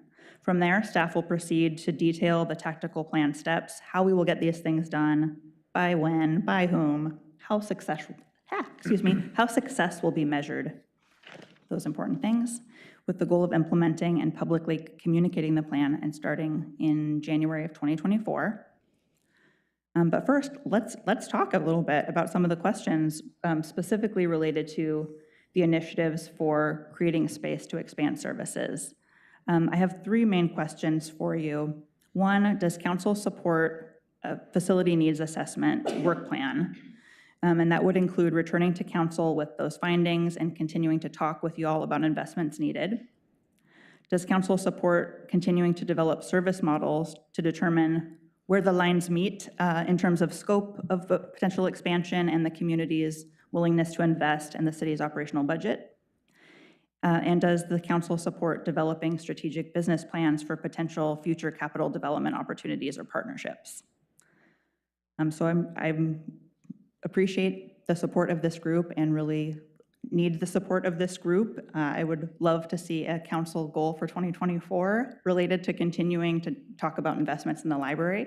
But for there, I will pause, and I can definitely repeat those three questions, but really would like to spend some time talking about those areas with you. The facilities needs assessment, continuing to develop service models to determine where the lines meet, and supporting development of strategic business plans to be ready for potential opportunities. Well, thank you so much for the update. My answer Thank to those you. questions is yes, yes, and yes. And you've done a great job. Your team and the community engaged on this process. It's been a long process. And I mean, Councilor Burdick and I were talking earlier about all of our big facilities plans. I mean, we think about this building and the police station. Oh my gosh, I mean, we talked about where to put that police station for like, 15 years or something, and studied. And that's what I think, like, I mean, we studied every corner of the city, and then it was here and there, and it just almost, it was too much, it was too much. I mean, so it was good. We came to realize that, well, golly gee, we should just put it in the same spot after shopping it all over town. But and then the city hall building. But these are, I think, spaces that everyone's so connected with that it tends itself to that kind of involved process, because people, I mean, I don't know how connected everyone was to the police station, but, it was in the city hall and the municipal building. I mean, that's a big deal, as even though it was fraught with problems and the water, coming into the chambers, I mean, it was evident. It was as clear as could be. It was still tough, to depart from that to that building. I think that we really get attached to aspects of the town that we really care about, and it is important that we honor those connections. But we're also here, as a council, right, to envision the future. And with and in regards to the library, we're envisioning a future for current and next generations, ensuring that library as a facility, and it's a facility that really embodies so many of our, I think that's why people love it so much. It embodies so many of our community's values in regards to education, literacy, accessibility, cultural diversity, creative thinking, so much, that it has the physical structure it needs to facilitate that vision. And we've learned through this process that current site, we know, one, it is beloved by all for its warmth, the positive memories so many of us in the community have created in it, but that it has simply become too constrained to accommodate the kind of facility that's going to meet the community needs in terms of the gathering space, the dedicated space for teen, a bright and welcoming space for children's programming, and those modern library services that are going to be responsive to all generations of the community. And so, I mean, I think as we move ahead with this strategic plan, I think it is important that we provide some clearer direction on the future of the facility itself. And it just seems clear at this point that the future of our city's library is a new location that will be able to accommodate, all of what our community has envisioned. And of course, like you said, it takes those future plans. We may not have the answers now, and it's like other processes we have go through, but it's taking that first step to realize it's time. This is a site that worked for a generation, but it may not be the site that's going to work for future generations. And of course, in this case, because simply the constraint that we face, that site is not going to accommodate beyond what is there now. And we know that we need beyond what is there now. If we agree that you're going to provide the services envisioned by the community through this process. So these are big. These are all of these big facility decisions, from the city hall to the pool, our parks. I mean, these are decisions that we know weigh heavily on the community. So it's so important that I think as a council, that we have a clear, because of that we have a clear path we can be united around, and that we can journey on with the team at the library and with all of the community members who are so involved in this, and to achieve that future together. So, okay. Yeah. Put that out. Thank you. That's my Councilor Boop, and then Councilor Boop. Thank you, Director Kelly. I'm very proud to be the council liaison, and you know, library is it's a learning place. It's a place where people grow. It's yesterday was the Goncourt in France, one of the biggest prize in literature, and I was listening, and they say that more and more people are still continuing to read books, these books, in spite of all the digital world. People were saying, oh, books are dead, but no, it's still people are going to the library. And so I think Lake Oswego deserve a better library. We've been there. You invited us to be there last month, and we saw that, this thing needs some work, and which means that we need to have a bigger place. The city of Lake Oswego was over there 5 years ago, or it was not the right place. Look where we are now. It's beautiful. It's a multi-function building. It's no longer just a city hall. It's the police. It's even the boutique. Mm-hmm. So we need to envision that. That's where we should go. And yes, for all the three ask, I think I say yes, and I am calling my colleagues and my councillor sisters and brothers, to join me to support the library. We need to think, there's a task force. We need to support them, and we need to think of where to find a library that's central to Lake Oswego and that can serve the purpose of now library. You go to many countries, or even here, not even countries, Hillsborough.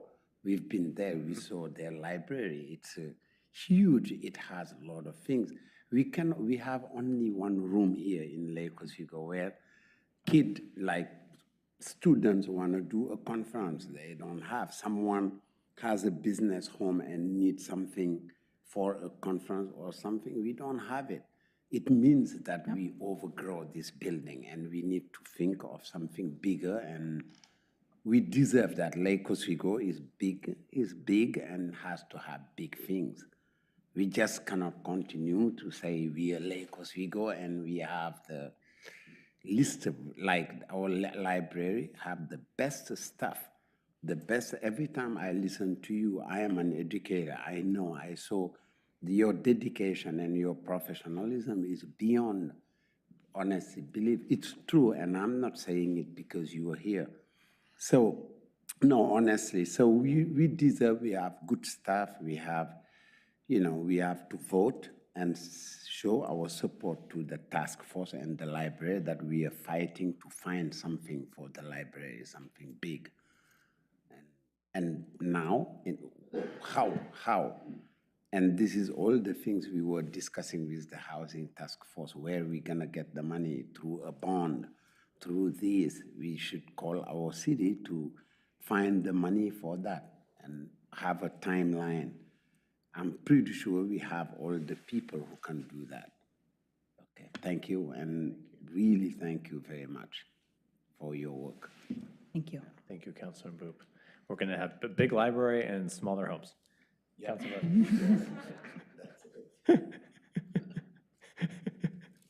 So I also just want to I want to thank you, thank your staff, thank the Library Advisory Board, Friends of the Library, the task force, for all the amazing work that you do. You really bring our community together in such a special way. You help teach us, you give us a place to learn and come together. And, you know, I think when you say you're the center point for civic engagement, there's a lot of truth to that. And really, it's so important for our community. So I definitely concur with the mayor. As much as I love our current facility, and it's so special, I think we've outgrown it. And I think we need to start thinking very strategically. And I think, you know, I know there's been talk in the past of what could this look like, but I think with the size of our community, it's a one location. We need to really focus on, you know, where in the community should that be? What does that look like? And where can we really make it that key place for learning and civic engagement? We've got a lot of the activity and the recreational facilities going on, getting ready to be completed and so forth, but we kind of need to get, again, that more educational, the learning focus, the arts and crafts, the, you know, all kind of that other side of things. And libraries have also evolved so much. So I think, again, we need to think towards the future and what does that look like and how do we have those meeting spaces. Again, I think the library, every time I look down, there's an event going on, there's something going on, but yet we're crammed between these, you know, the aisles of books. And I think it doesn't really, I think we could do so much better. And I think our community would really embrace that. So I'm looking forward to, you know, supporting your initiatives and continue to supporting you. And I'd also like to say, I should have said this at the beginning, but thank you for taking us on tours of other libraries in the area. That was really fantastic. And so it was a great learning opportunity for me. And that's actually now when I travel, I actually like, let's go check out the library. Let's see what it looks like. To see what the opportunities are, because I think, you know, we want to be visionary, we want to think towards the future, and again, we want to bring our community up to that high level, that next level standard that we often talk about. So that's kind of, so yes, I support all of that, and again, I support the mayor and Councilor Mboop and what they say as well. Thank you. Thank you, Councilor Afghan. You asked 3 specific questions. 2 of them, I think, can you repeat those questions? Yes. Does council support the facilities needs assessment work plan, including getting those findings and coming back to talk with you about it? Does council support continuing to develop service models to determine where the lines meet? And does council support developing strategic business plans for potential future opportunities? Okay. Do not read anything into my questions. Do any of these 3 cost additional money above and beyond the budget that we approved for you?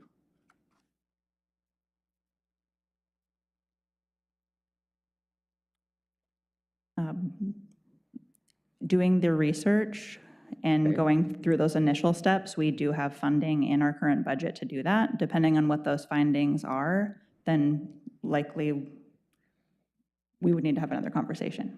Okay. My answer to all 3 questions are yes. Yes, yes, and yes. And I wanted to thank you for giving us the book that you gave us last time. It re-emphasizes yet another time that having a library is a foundation of a city having equality and equity within the city. And every time we talk about expanding our current facility or creating a space to expand services, I don't know how you're going to create space in an existing structure where the walls are fixed. So I know you can get rid of some CDs or put some tapes over there, but at the end of the day, we ran out of space a long time ago. And it's time to say we can expand our operation in first addition in existing space. We can't create more space. We can't create more parkings. We can't.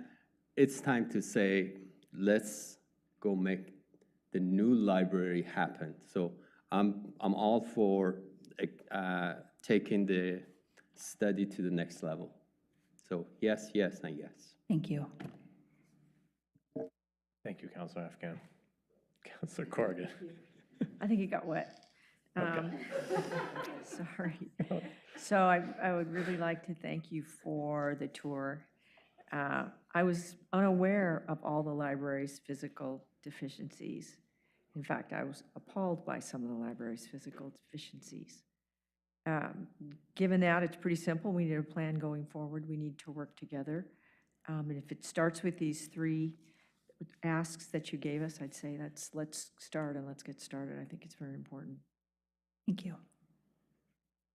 Thank you, Councilor Gray. I think when we had the I don't even know what it was, but we talked the last time we talked about this really in a big way. We saw big numbers,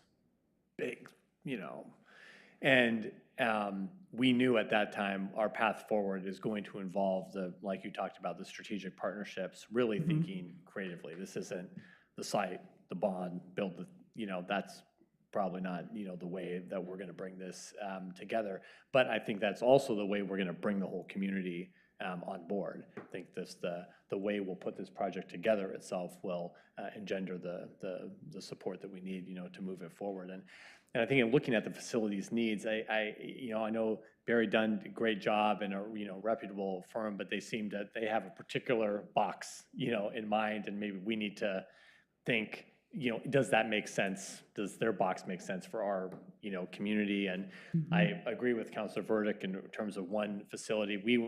Our community, it's funny, we go through a lot of the same conversations in different times in our life here as a city. And when we looked at the library many years ago, it was the same. Should we have 1 library? Should we have 2 libraries? Should we have a half library over here and 3/4 of one over here? And then, and they all came to the same conclusion. It gets really difficult staffing-wise, and I know Ms. Bennett has legitimate concerns that we should all share around how we operationalize just one larger facility, let alone a larger facility and some other. So, I think we need to be realistic and set goals that that will focus us. Because this will be a lift. This whole project will be, and I know we can make it happen, but it will be a lift, and let's stay focused on that one unified vision and something that's really right size that will meet our needs, but maybe just doesn't necessarily need to be the national statistic on how many square feet a library. We need to be flexible in that. In that regard, make sure that it's still, especially financially sustainable for us to support it for years to come. Definitely. Councilor Wendland's on Zoom, has a comment. Thank you, Ms. Linder. Councilor Wendland.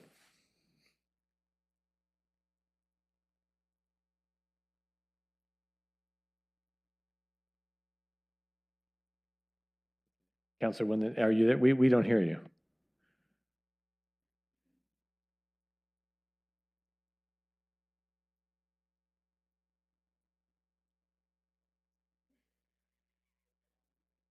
He's unmuted. Does he have his hand up, or did he text you?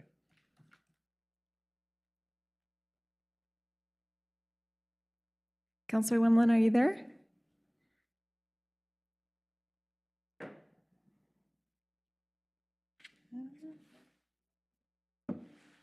Okay. We know Councilor Wetland, this is Councilor Afghan. We will vote for you as yes, yes, and yes. Okay, well, does that give you the direction that you need to start moving us forward? Yes, and I look forward to returning for more conversations in the future. And thank you so much for your support and your leadership. Thank you. Okay, we have big work ahead of us. It's a big deal. Okay, thank you so much. Thanks, everyone.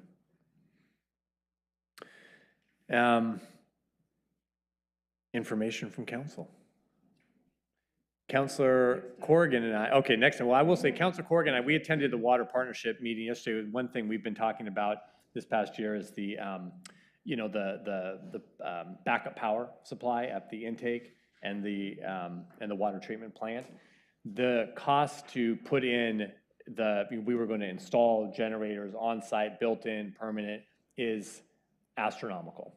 And they told us, we're talking about they say, with 99.999% certainty, we'll have power if we have access to rent a generator. And then you add a 0.9 if there's a contract in place to ensure, and then you add another 0.9 if it's on. So the incremental value of spending tens of millions on the on-site generators, it's not worth it, because for literally the same amount of security, we can enter into rental agreements with some of these firms. And so that's the direction that Councilor Corrigan and our counterparts at the City of Tigard kind of gave to the partnership last night, was to pursue. So yeah, it still requires, they're going to make the connections at this. Is last thing they had to actually wire in the generator. They didn't. This is gonna be more of a plug and play, relatively speaking. So it'll be still even a couple million just to do that. But it seems like a good financial decision for the partnership. So just wanted to share that information. Does anyone have any updates? Yeah, City related. Not city related. Okay, yeah, no, okay. Oh, it's not really, okay. Is it not city related? Are you serious? No. Oh, it's not, okay. I have two very minor things. One, just a reminder that you do have an executive session next Monday night to talk about pending litigation that we'll be holding in the main fire station, not in City Hall. So please go to the main fire station, or if you come here, come early enough that when you text me to say, where's the meeting, you have time to scoot on over to the main fire station. It's right over here at the corner of 3rd and B. And the conference room's in the back. Many of us got our COVID shots in that room. So we can have fond memories. The second thing is I wanted to let you know that the Library District Advisory Committee, which is the advisory group that oversees the countywide library district that provides levy funding for most library operations in all of Clackamas County, sent a letter to the county board, and the county board has scheduled a study session later this month about that letter. And we as a city operationally have some concerns about how LDAC, that's the acronym, Library District Advisory Committee, how they operate and the types of issues that they take up. Our agreement among all the jurisdictions, including the county, gives them oversight about whether we're meeting the operational targets that were set in the original tax levy that funds the libraries, but they frequently go into other policy questions that really are inside the jurisdiction of the cities that operate the libraries. So I'm telling you this because probably Melissa and I will be drafting a letter. I don't know whether you have a meeting between now and the county study session, so I'll probably circulate the letter to all of you. I'd love your feedback. If we don't have time, I'll sign the letter. I'll ask the mayor to sign the letter if you're all copacetic with it. If you're not copacetic, we'll schedule it for discussion here. I tell you that because it's one of those things where you're going to see, why are we commenting that they shouldn't, like they have discussions about various jurisdictions' overhead rates. And for me, that's really in the purview of the city council and budget committee, not really in the purview of a countywide district task force to be questioning how we set overhead rates. We also have auditors that give us feedback on how we do that. So I think we do want them to be effective at overseeing whether we're meeting the operational targets. That is where we really want their oversight, but we don't necessarily need them to be judging the decisions that are really in the purview of city council. So that's what the letter will basically say. I just wanted to let you know, though, if you're wondering why we're sending letters to the county board, that's why. And Melissa was here to hear me say that out loud, so she'll make sure I get it done. So, okay? Thank you for that. Right. Thank you. I'll just announce too, we have, Veterans Day is on Friday. The community is having a celebration on Friday at the foothills at the memorial. And there's also a concert on Thursday night at Christ Church. I'm going to be speaking if you want to, and then there's music. So if anyone wants to come sit with me, you're welcome to. join me. LO for Love did a great job putting on a Diwali celebration at Lake Ridge High School the other week, very well attended. It's their second year doing that. We appreciate their partnership, partially funded through the city grant there. And many community partners involved in that. And then this past weekend, we celebrated the 20-year anniversary of Lakeview Village, which is pretty cool. And we appreciate that Graymore and their partnership with the city as well. It's kind of cool that we don't have too many developers who are local to the community and the way that they are, and it's been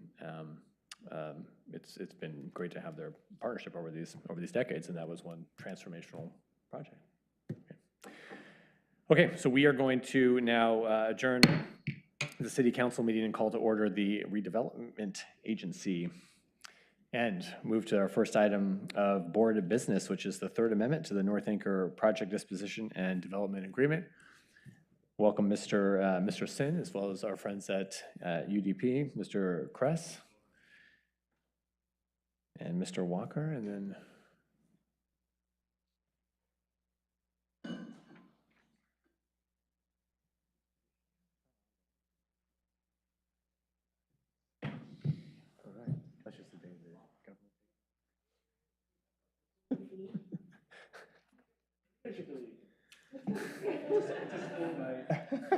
they only were required to stay for the council. The LORA meeting, that's AP credit. Thank you all for coming. Good evening, gentlemen. Thank you for being here at the late hour. Thank you. Good evening, Chair Buck and members of the board. I'm Sidaro Sin, Redevelopment Manager, Lake Oswego Redevelopment Agency. And as you know, we have our urban development partner team, Eric Kress and Lincoln Walker, here this evening.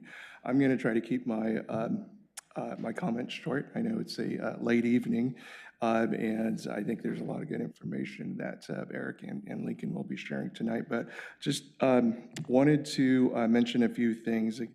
The question before the board this evening is if the board would approve a third amendment to the North Anchor Disposition Development, and specifically Urban Development Partners is asking for a 6-month extension on 3 major deadlines that we're coming up on. The first one is the financial close on the residential component, financial close on the hotel component, and then the third item is the final pre-closing DDA termination date. And all of those deadlines would be extended from the deadline being December 31st, 2023 for 6 months out to June 28th, 2024. The extension also effectively pushes out some other deadlines as part of in the schedule of performance, and that's listed in attachment 2. But again, the major ones being those the deadlines on the close and the DDA termination date. And if you will recall, in June was the last time there was the board extended the deadline in the DDA. And one of the main purposes for having that extension was to allow Urban Development Partners to work on the North Anchor hotel component, do some design changes and other things that would help the project pencil out, make it more efficient, add community amenities. The other piece of that was that to allow the city to pursue the vertical housing development zone tax abatement program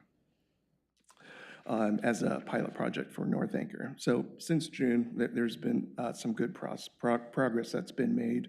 The DR modification was submitted. It is currently in the with the city right now for completeness review. We're hoping that we can schedule a public hearing for that in December. If that's the case, then it certainly helps us move this process along. The other is the vertical housing project itself. Notices to that went out to the different taxing districts that the program would affect, and we're proposing, or we're hoping to schedule that before the City Council in December for adoption. Now, UDP is going to talk about the schedule in a little bit more detail, but it's worth noting that We're anticipating to break ground on the residential component in March or April of this year, or sorry, of next year. The hotel component would follow shortly after that. It'd be about an 18-month construction process. So we're looking at completion of December 2026 on that. So if the request is approved, this 6-month extension will allow UDP to complete the development review, modification, land use application for the hotel. It also provides the city some additional time to be able to implement the vertical housing program if we need it. But again, we anticipate completing that in December sometime. So having both of these projects move forward is kind of on our critical path. It's something that we need to be able to complete in order to put this project in the best position possible in order to get the financing for this project. I know UDP is very committed to this project. I know closing before the June 2024 deadline is one of their highest priority for this project as well. So with that, if there's no questions for me right now, I can pass it over to Eric and Lincoln. Thank you. Right. Thank you, Sid. Thank you, Mayor, councilors, or board members, I guess. Only have 42 slides. I'm just kidding. It's got 7 slides, lots of bullets. I can scroll here. Maybe I need to do this. There we go.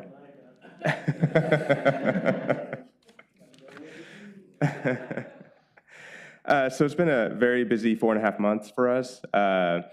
In responding, I mean, we spoke to you all in June, and we had to respond to unprecedented increases in construction costs through supply chain issues and whatnot through COVID that we all saw and some of us experienced. And then after that, unprecedented rise in interest rates that accelerated much quicker than I think anyone anticipated. Maybe a few economists, but not many. And when we spoke, we got into gear to move this project forward despite those hurdles. And we've made a lot of progress. We've done a lot of work. We've done some creative things around the design of the buildings. I think part of the creativity is in that you won't really notice from the exterior what we've done.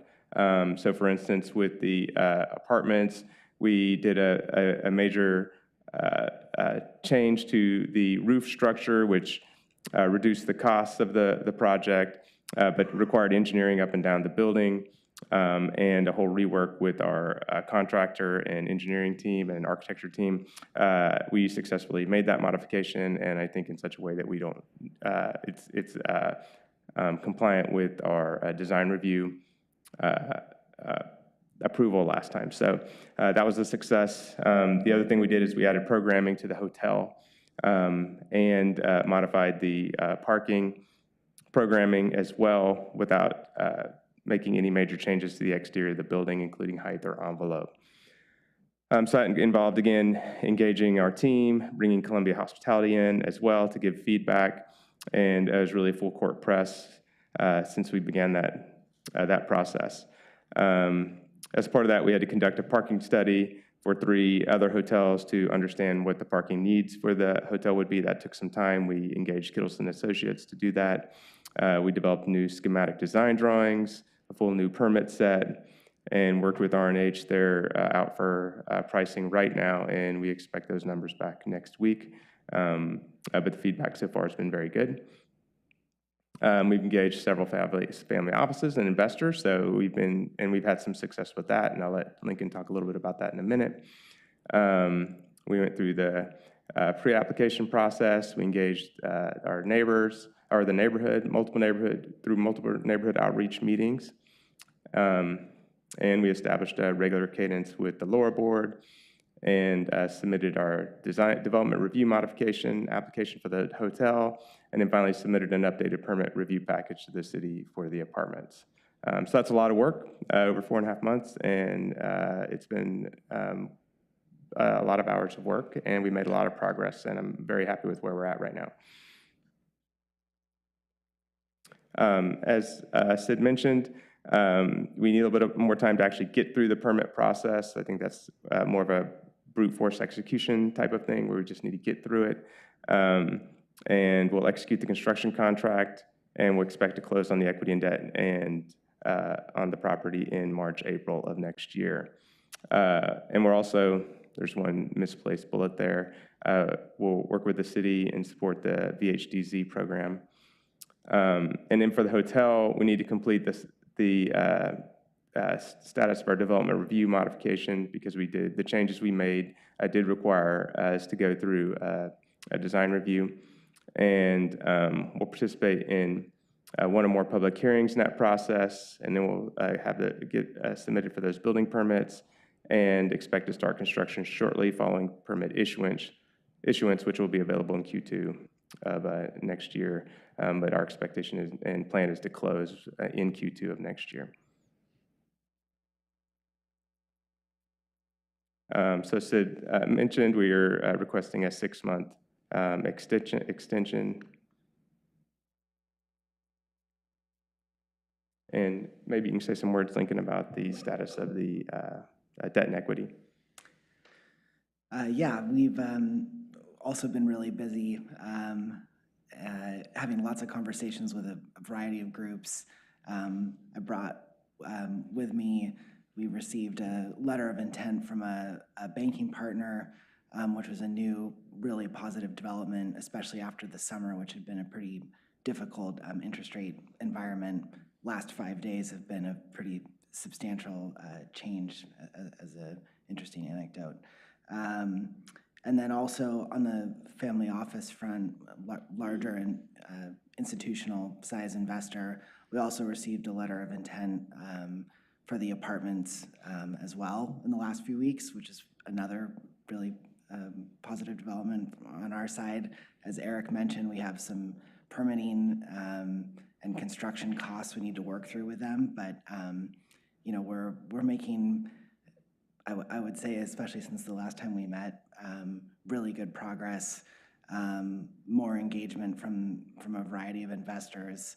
I've actually had a few individual folks that I know in the community reach out asking to participate, and that's been a really positive sign from my perspective, and I think bodes well for the project going forward.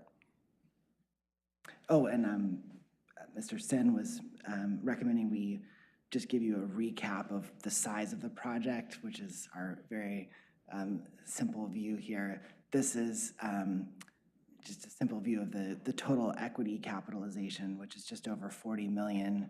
Again, between the two projects, it's an $89 million project.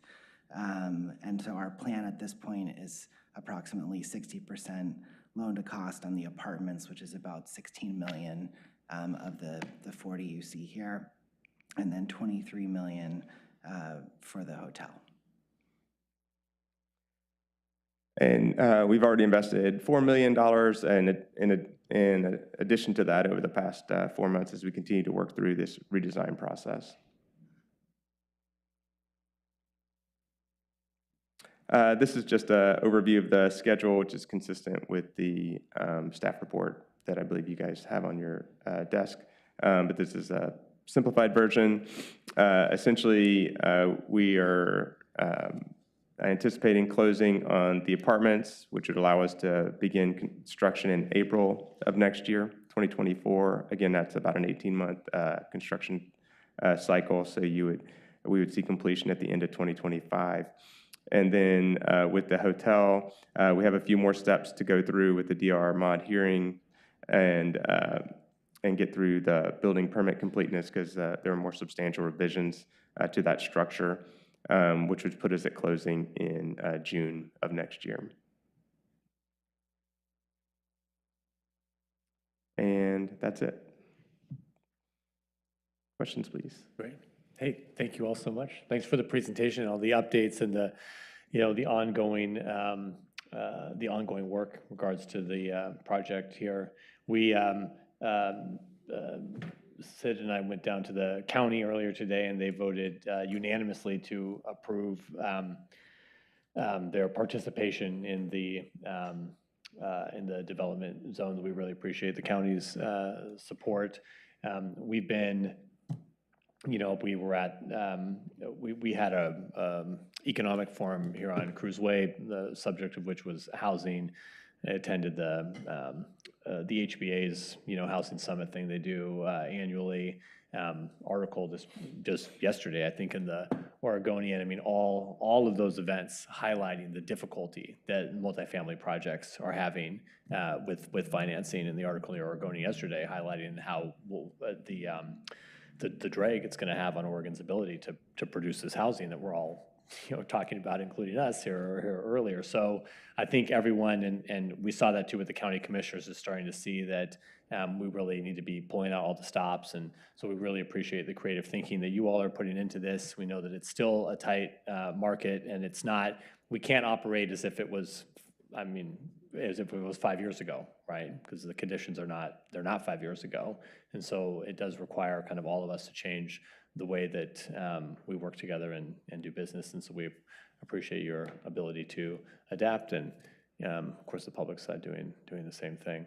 And one thing that did come up, though, with maybe more of a question for Sid at the county meeting today, they really read every word of these documents, and they wanted certainty that the project was going to provide those workforce units. And some of the, and I don't know even what document they were reading, but the language was suggesting that it was optional or might happen or whatnot. So we just want to make sure that this DDA cements that language, because we gave them our word. I gave them my word, rather, that right, and it is in the DD, and there's maybe some looser language that says it's contemplated versus shall.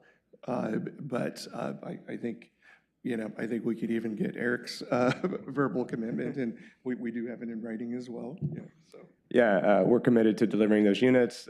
We manage and have built multiple buildings with rent constrained or low-income housing or workforce housing within them. So we're used to managing those, compliance, all of that stuff. We're experienced with it and absolutely committed to delivering those units. It's, yeah, part of the plan. Yeah, good. Thank you for that. It's good. Yes, Councilor Afghan. Thank you. Thank you, Mr. Mayor. I have a couple of questions on the schedule. The next steps page, it shows that demo construction starts for the apartments in April, but you're asking for a 6 months extension, so you won't close till June, but you're starting construction in April. Can you tie that together for me?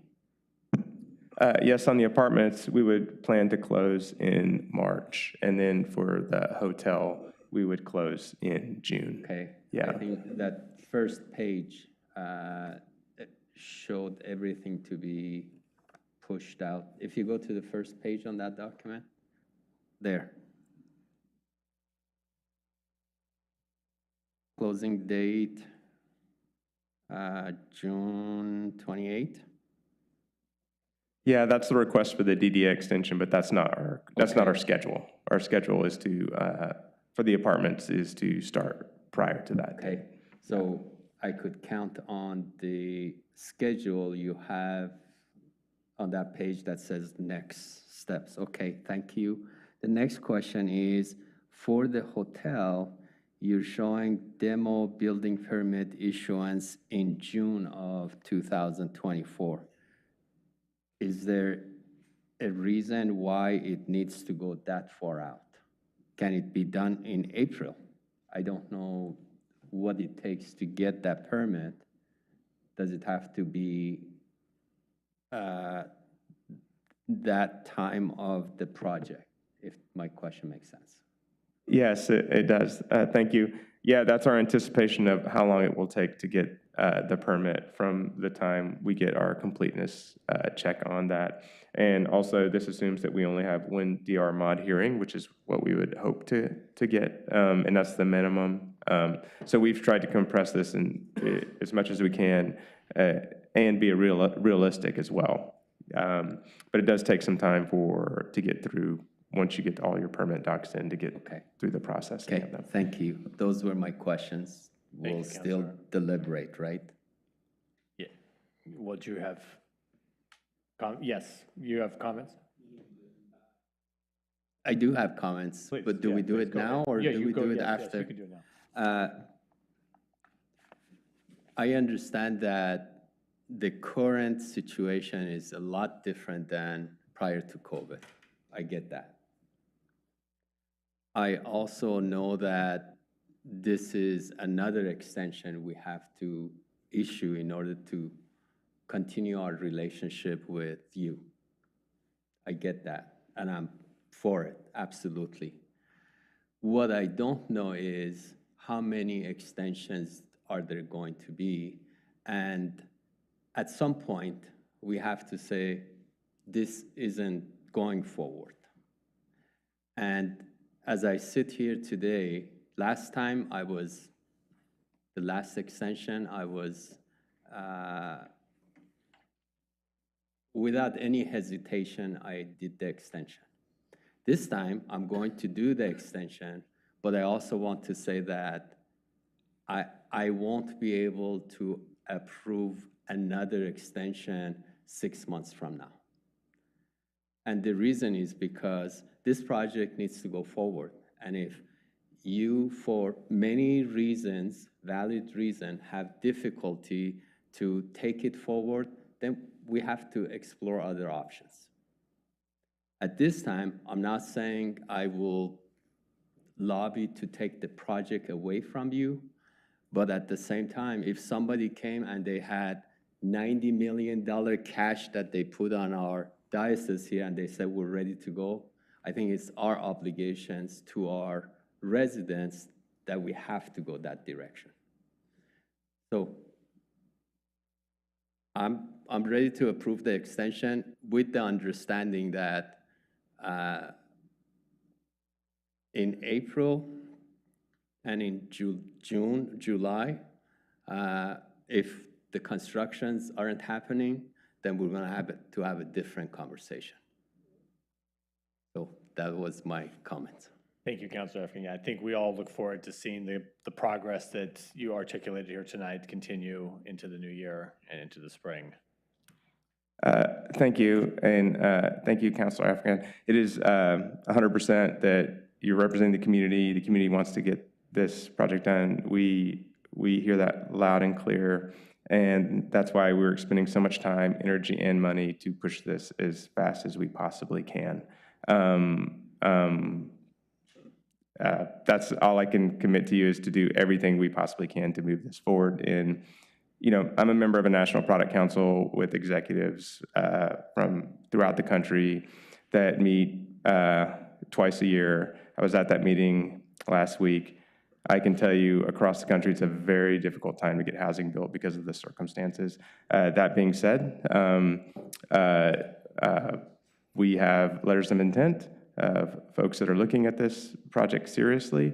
I think it's a good project. People are excited about Lake Oswego. The location is excellent, and we built a strong program for that. So we're pushing that forward, and what we presented to you today is what we expect to deliver, and we're making every effort to deliver that.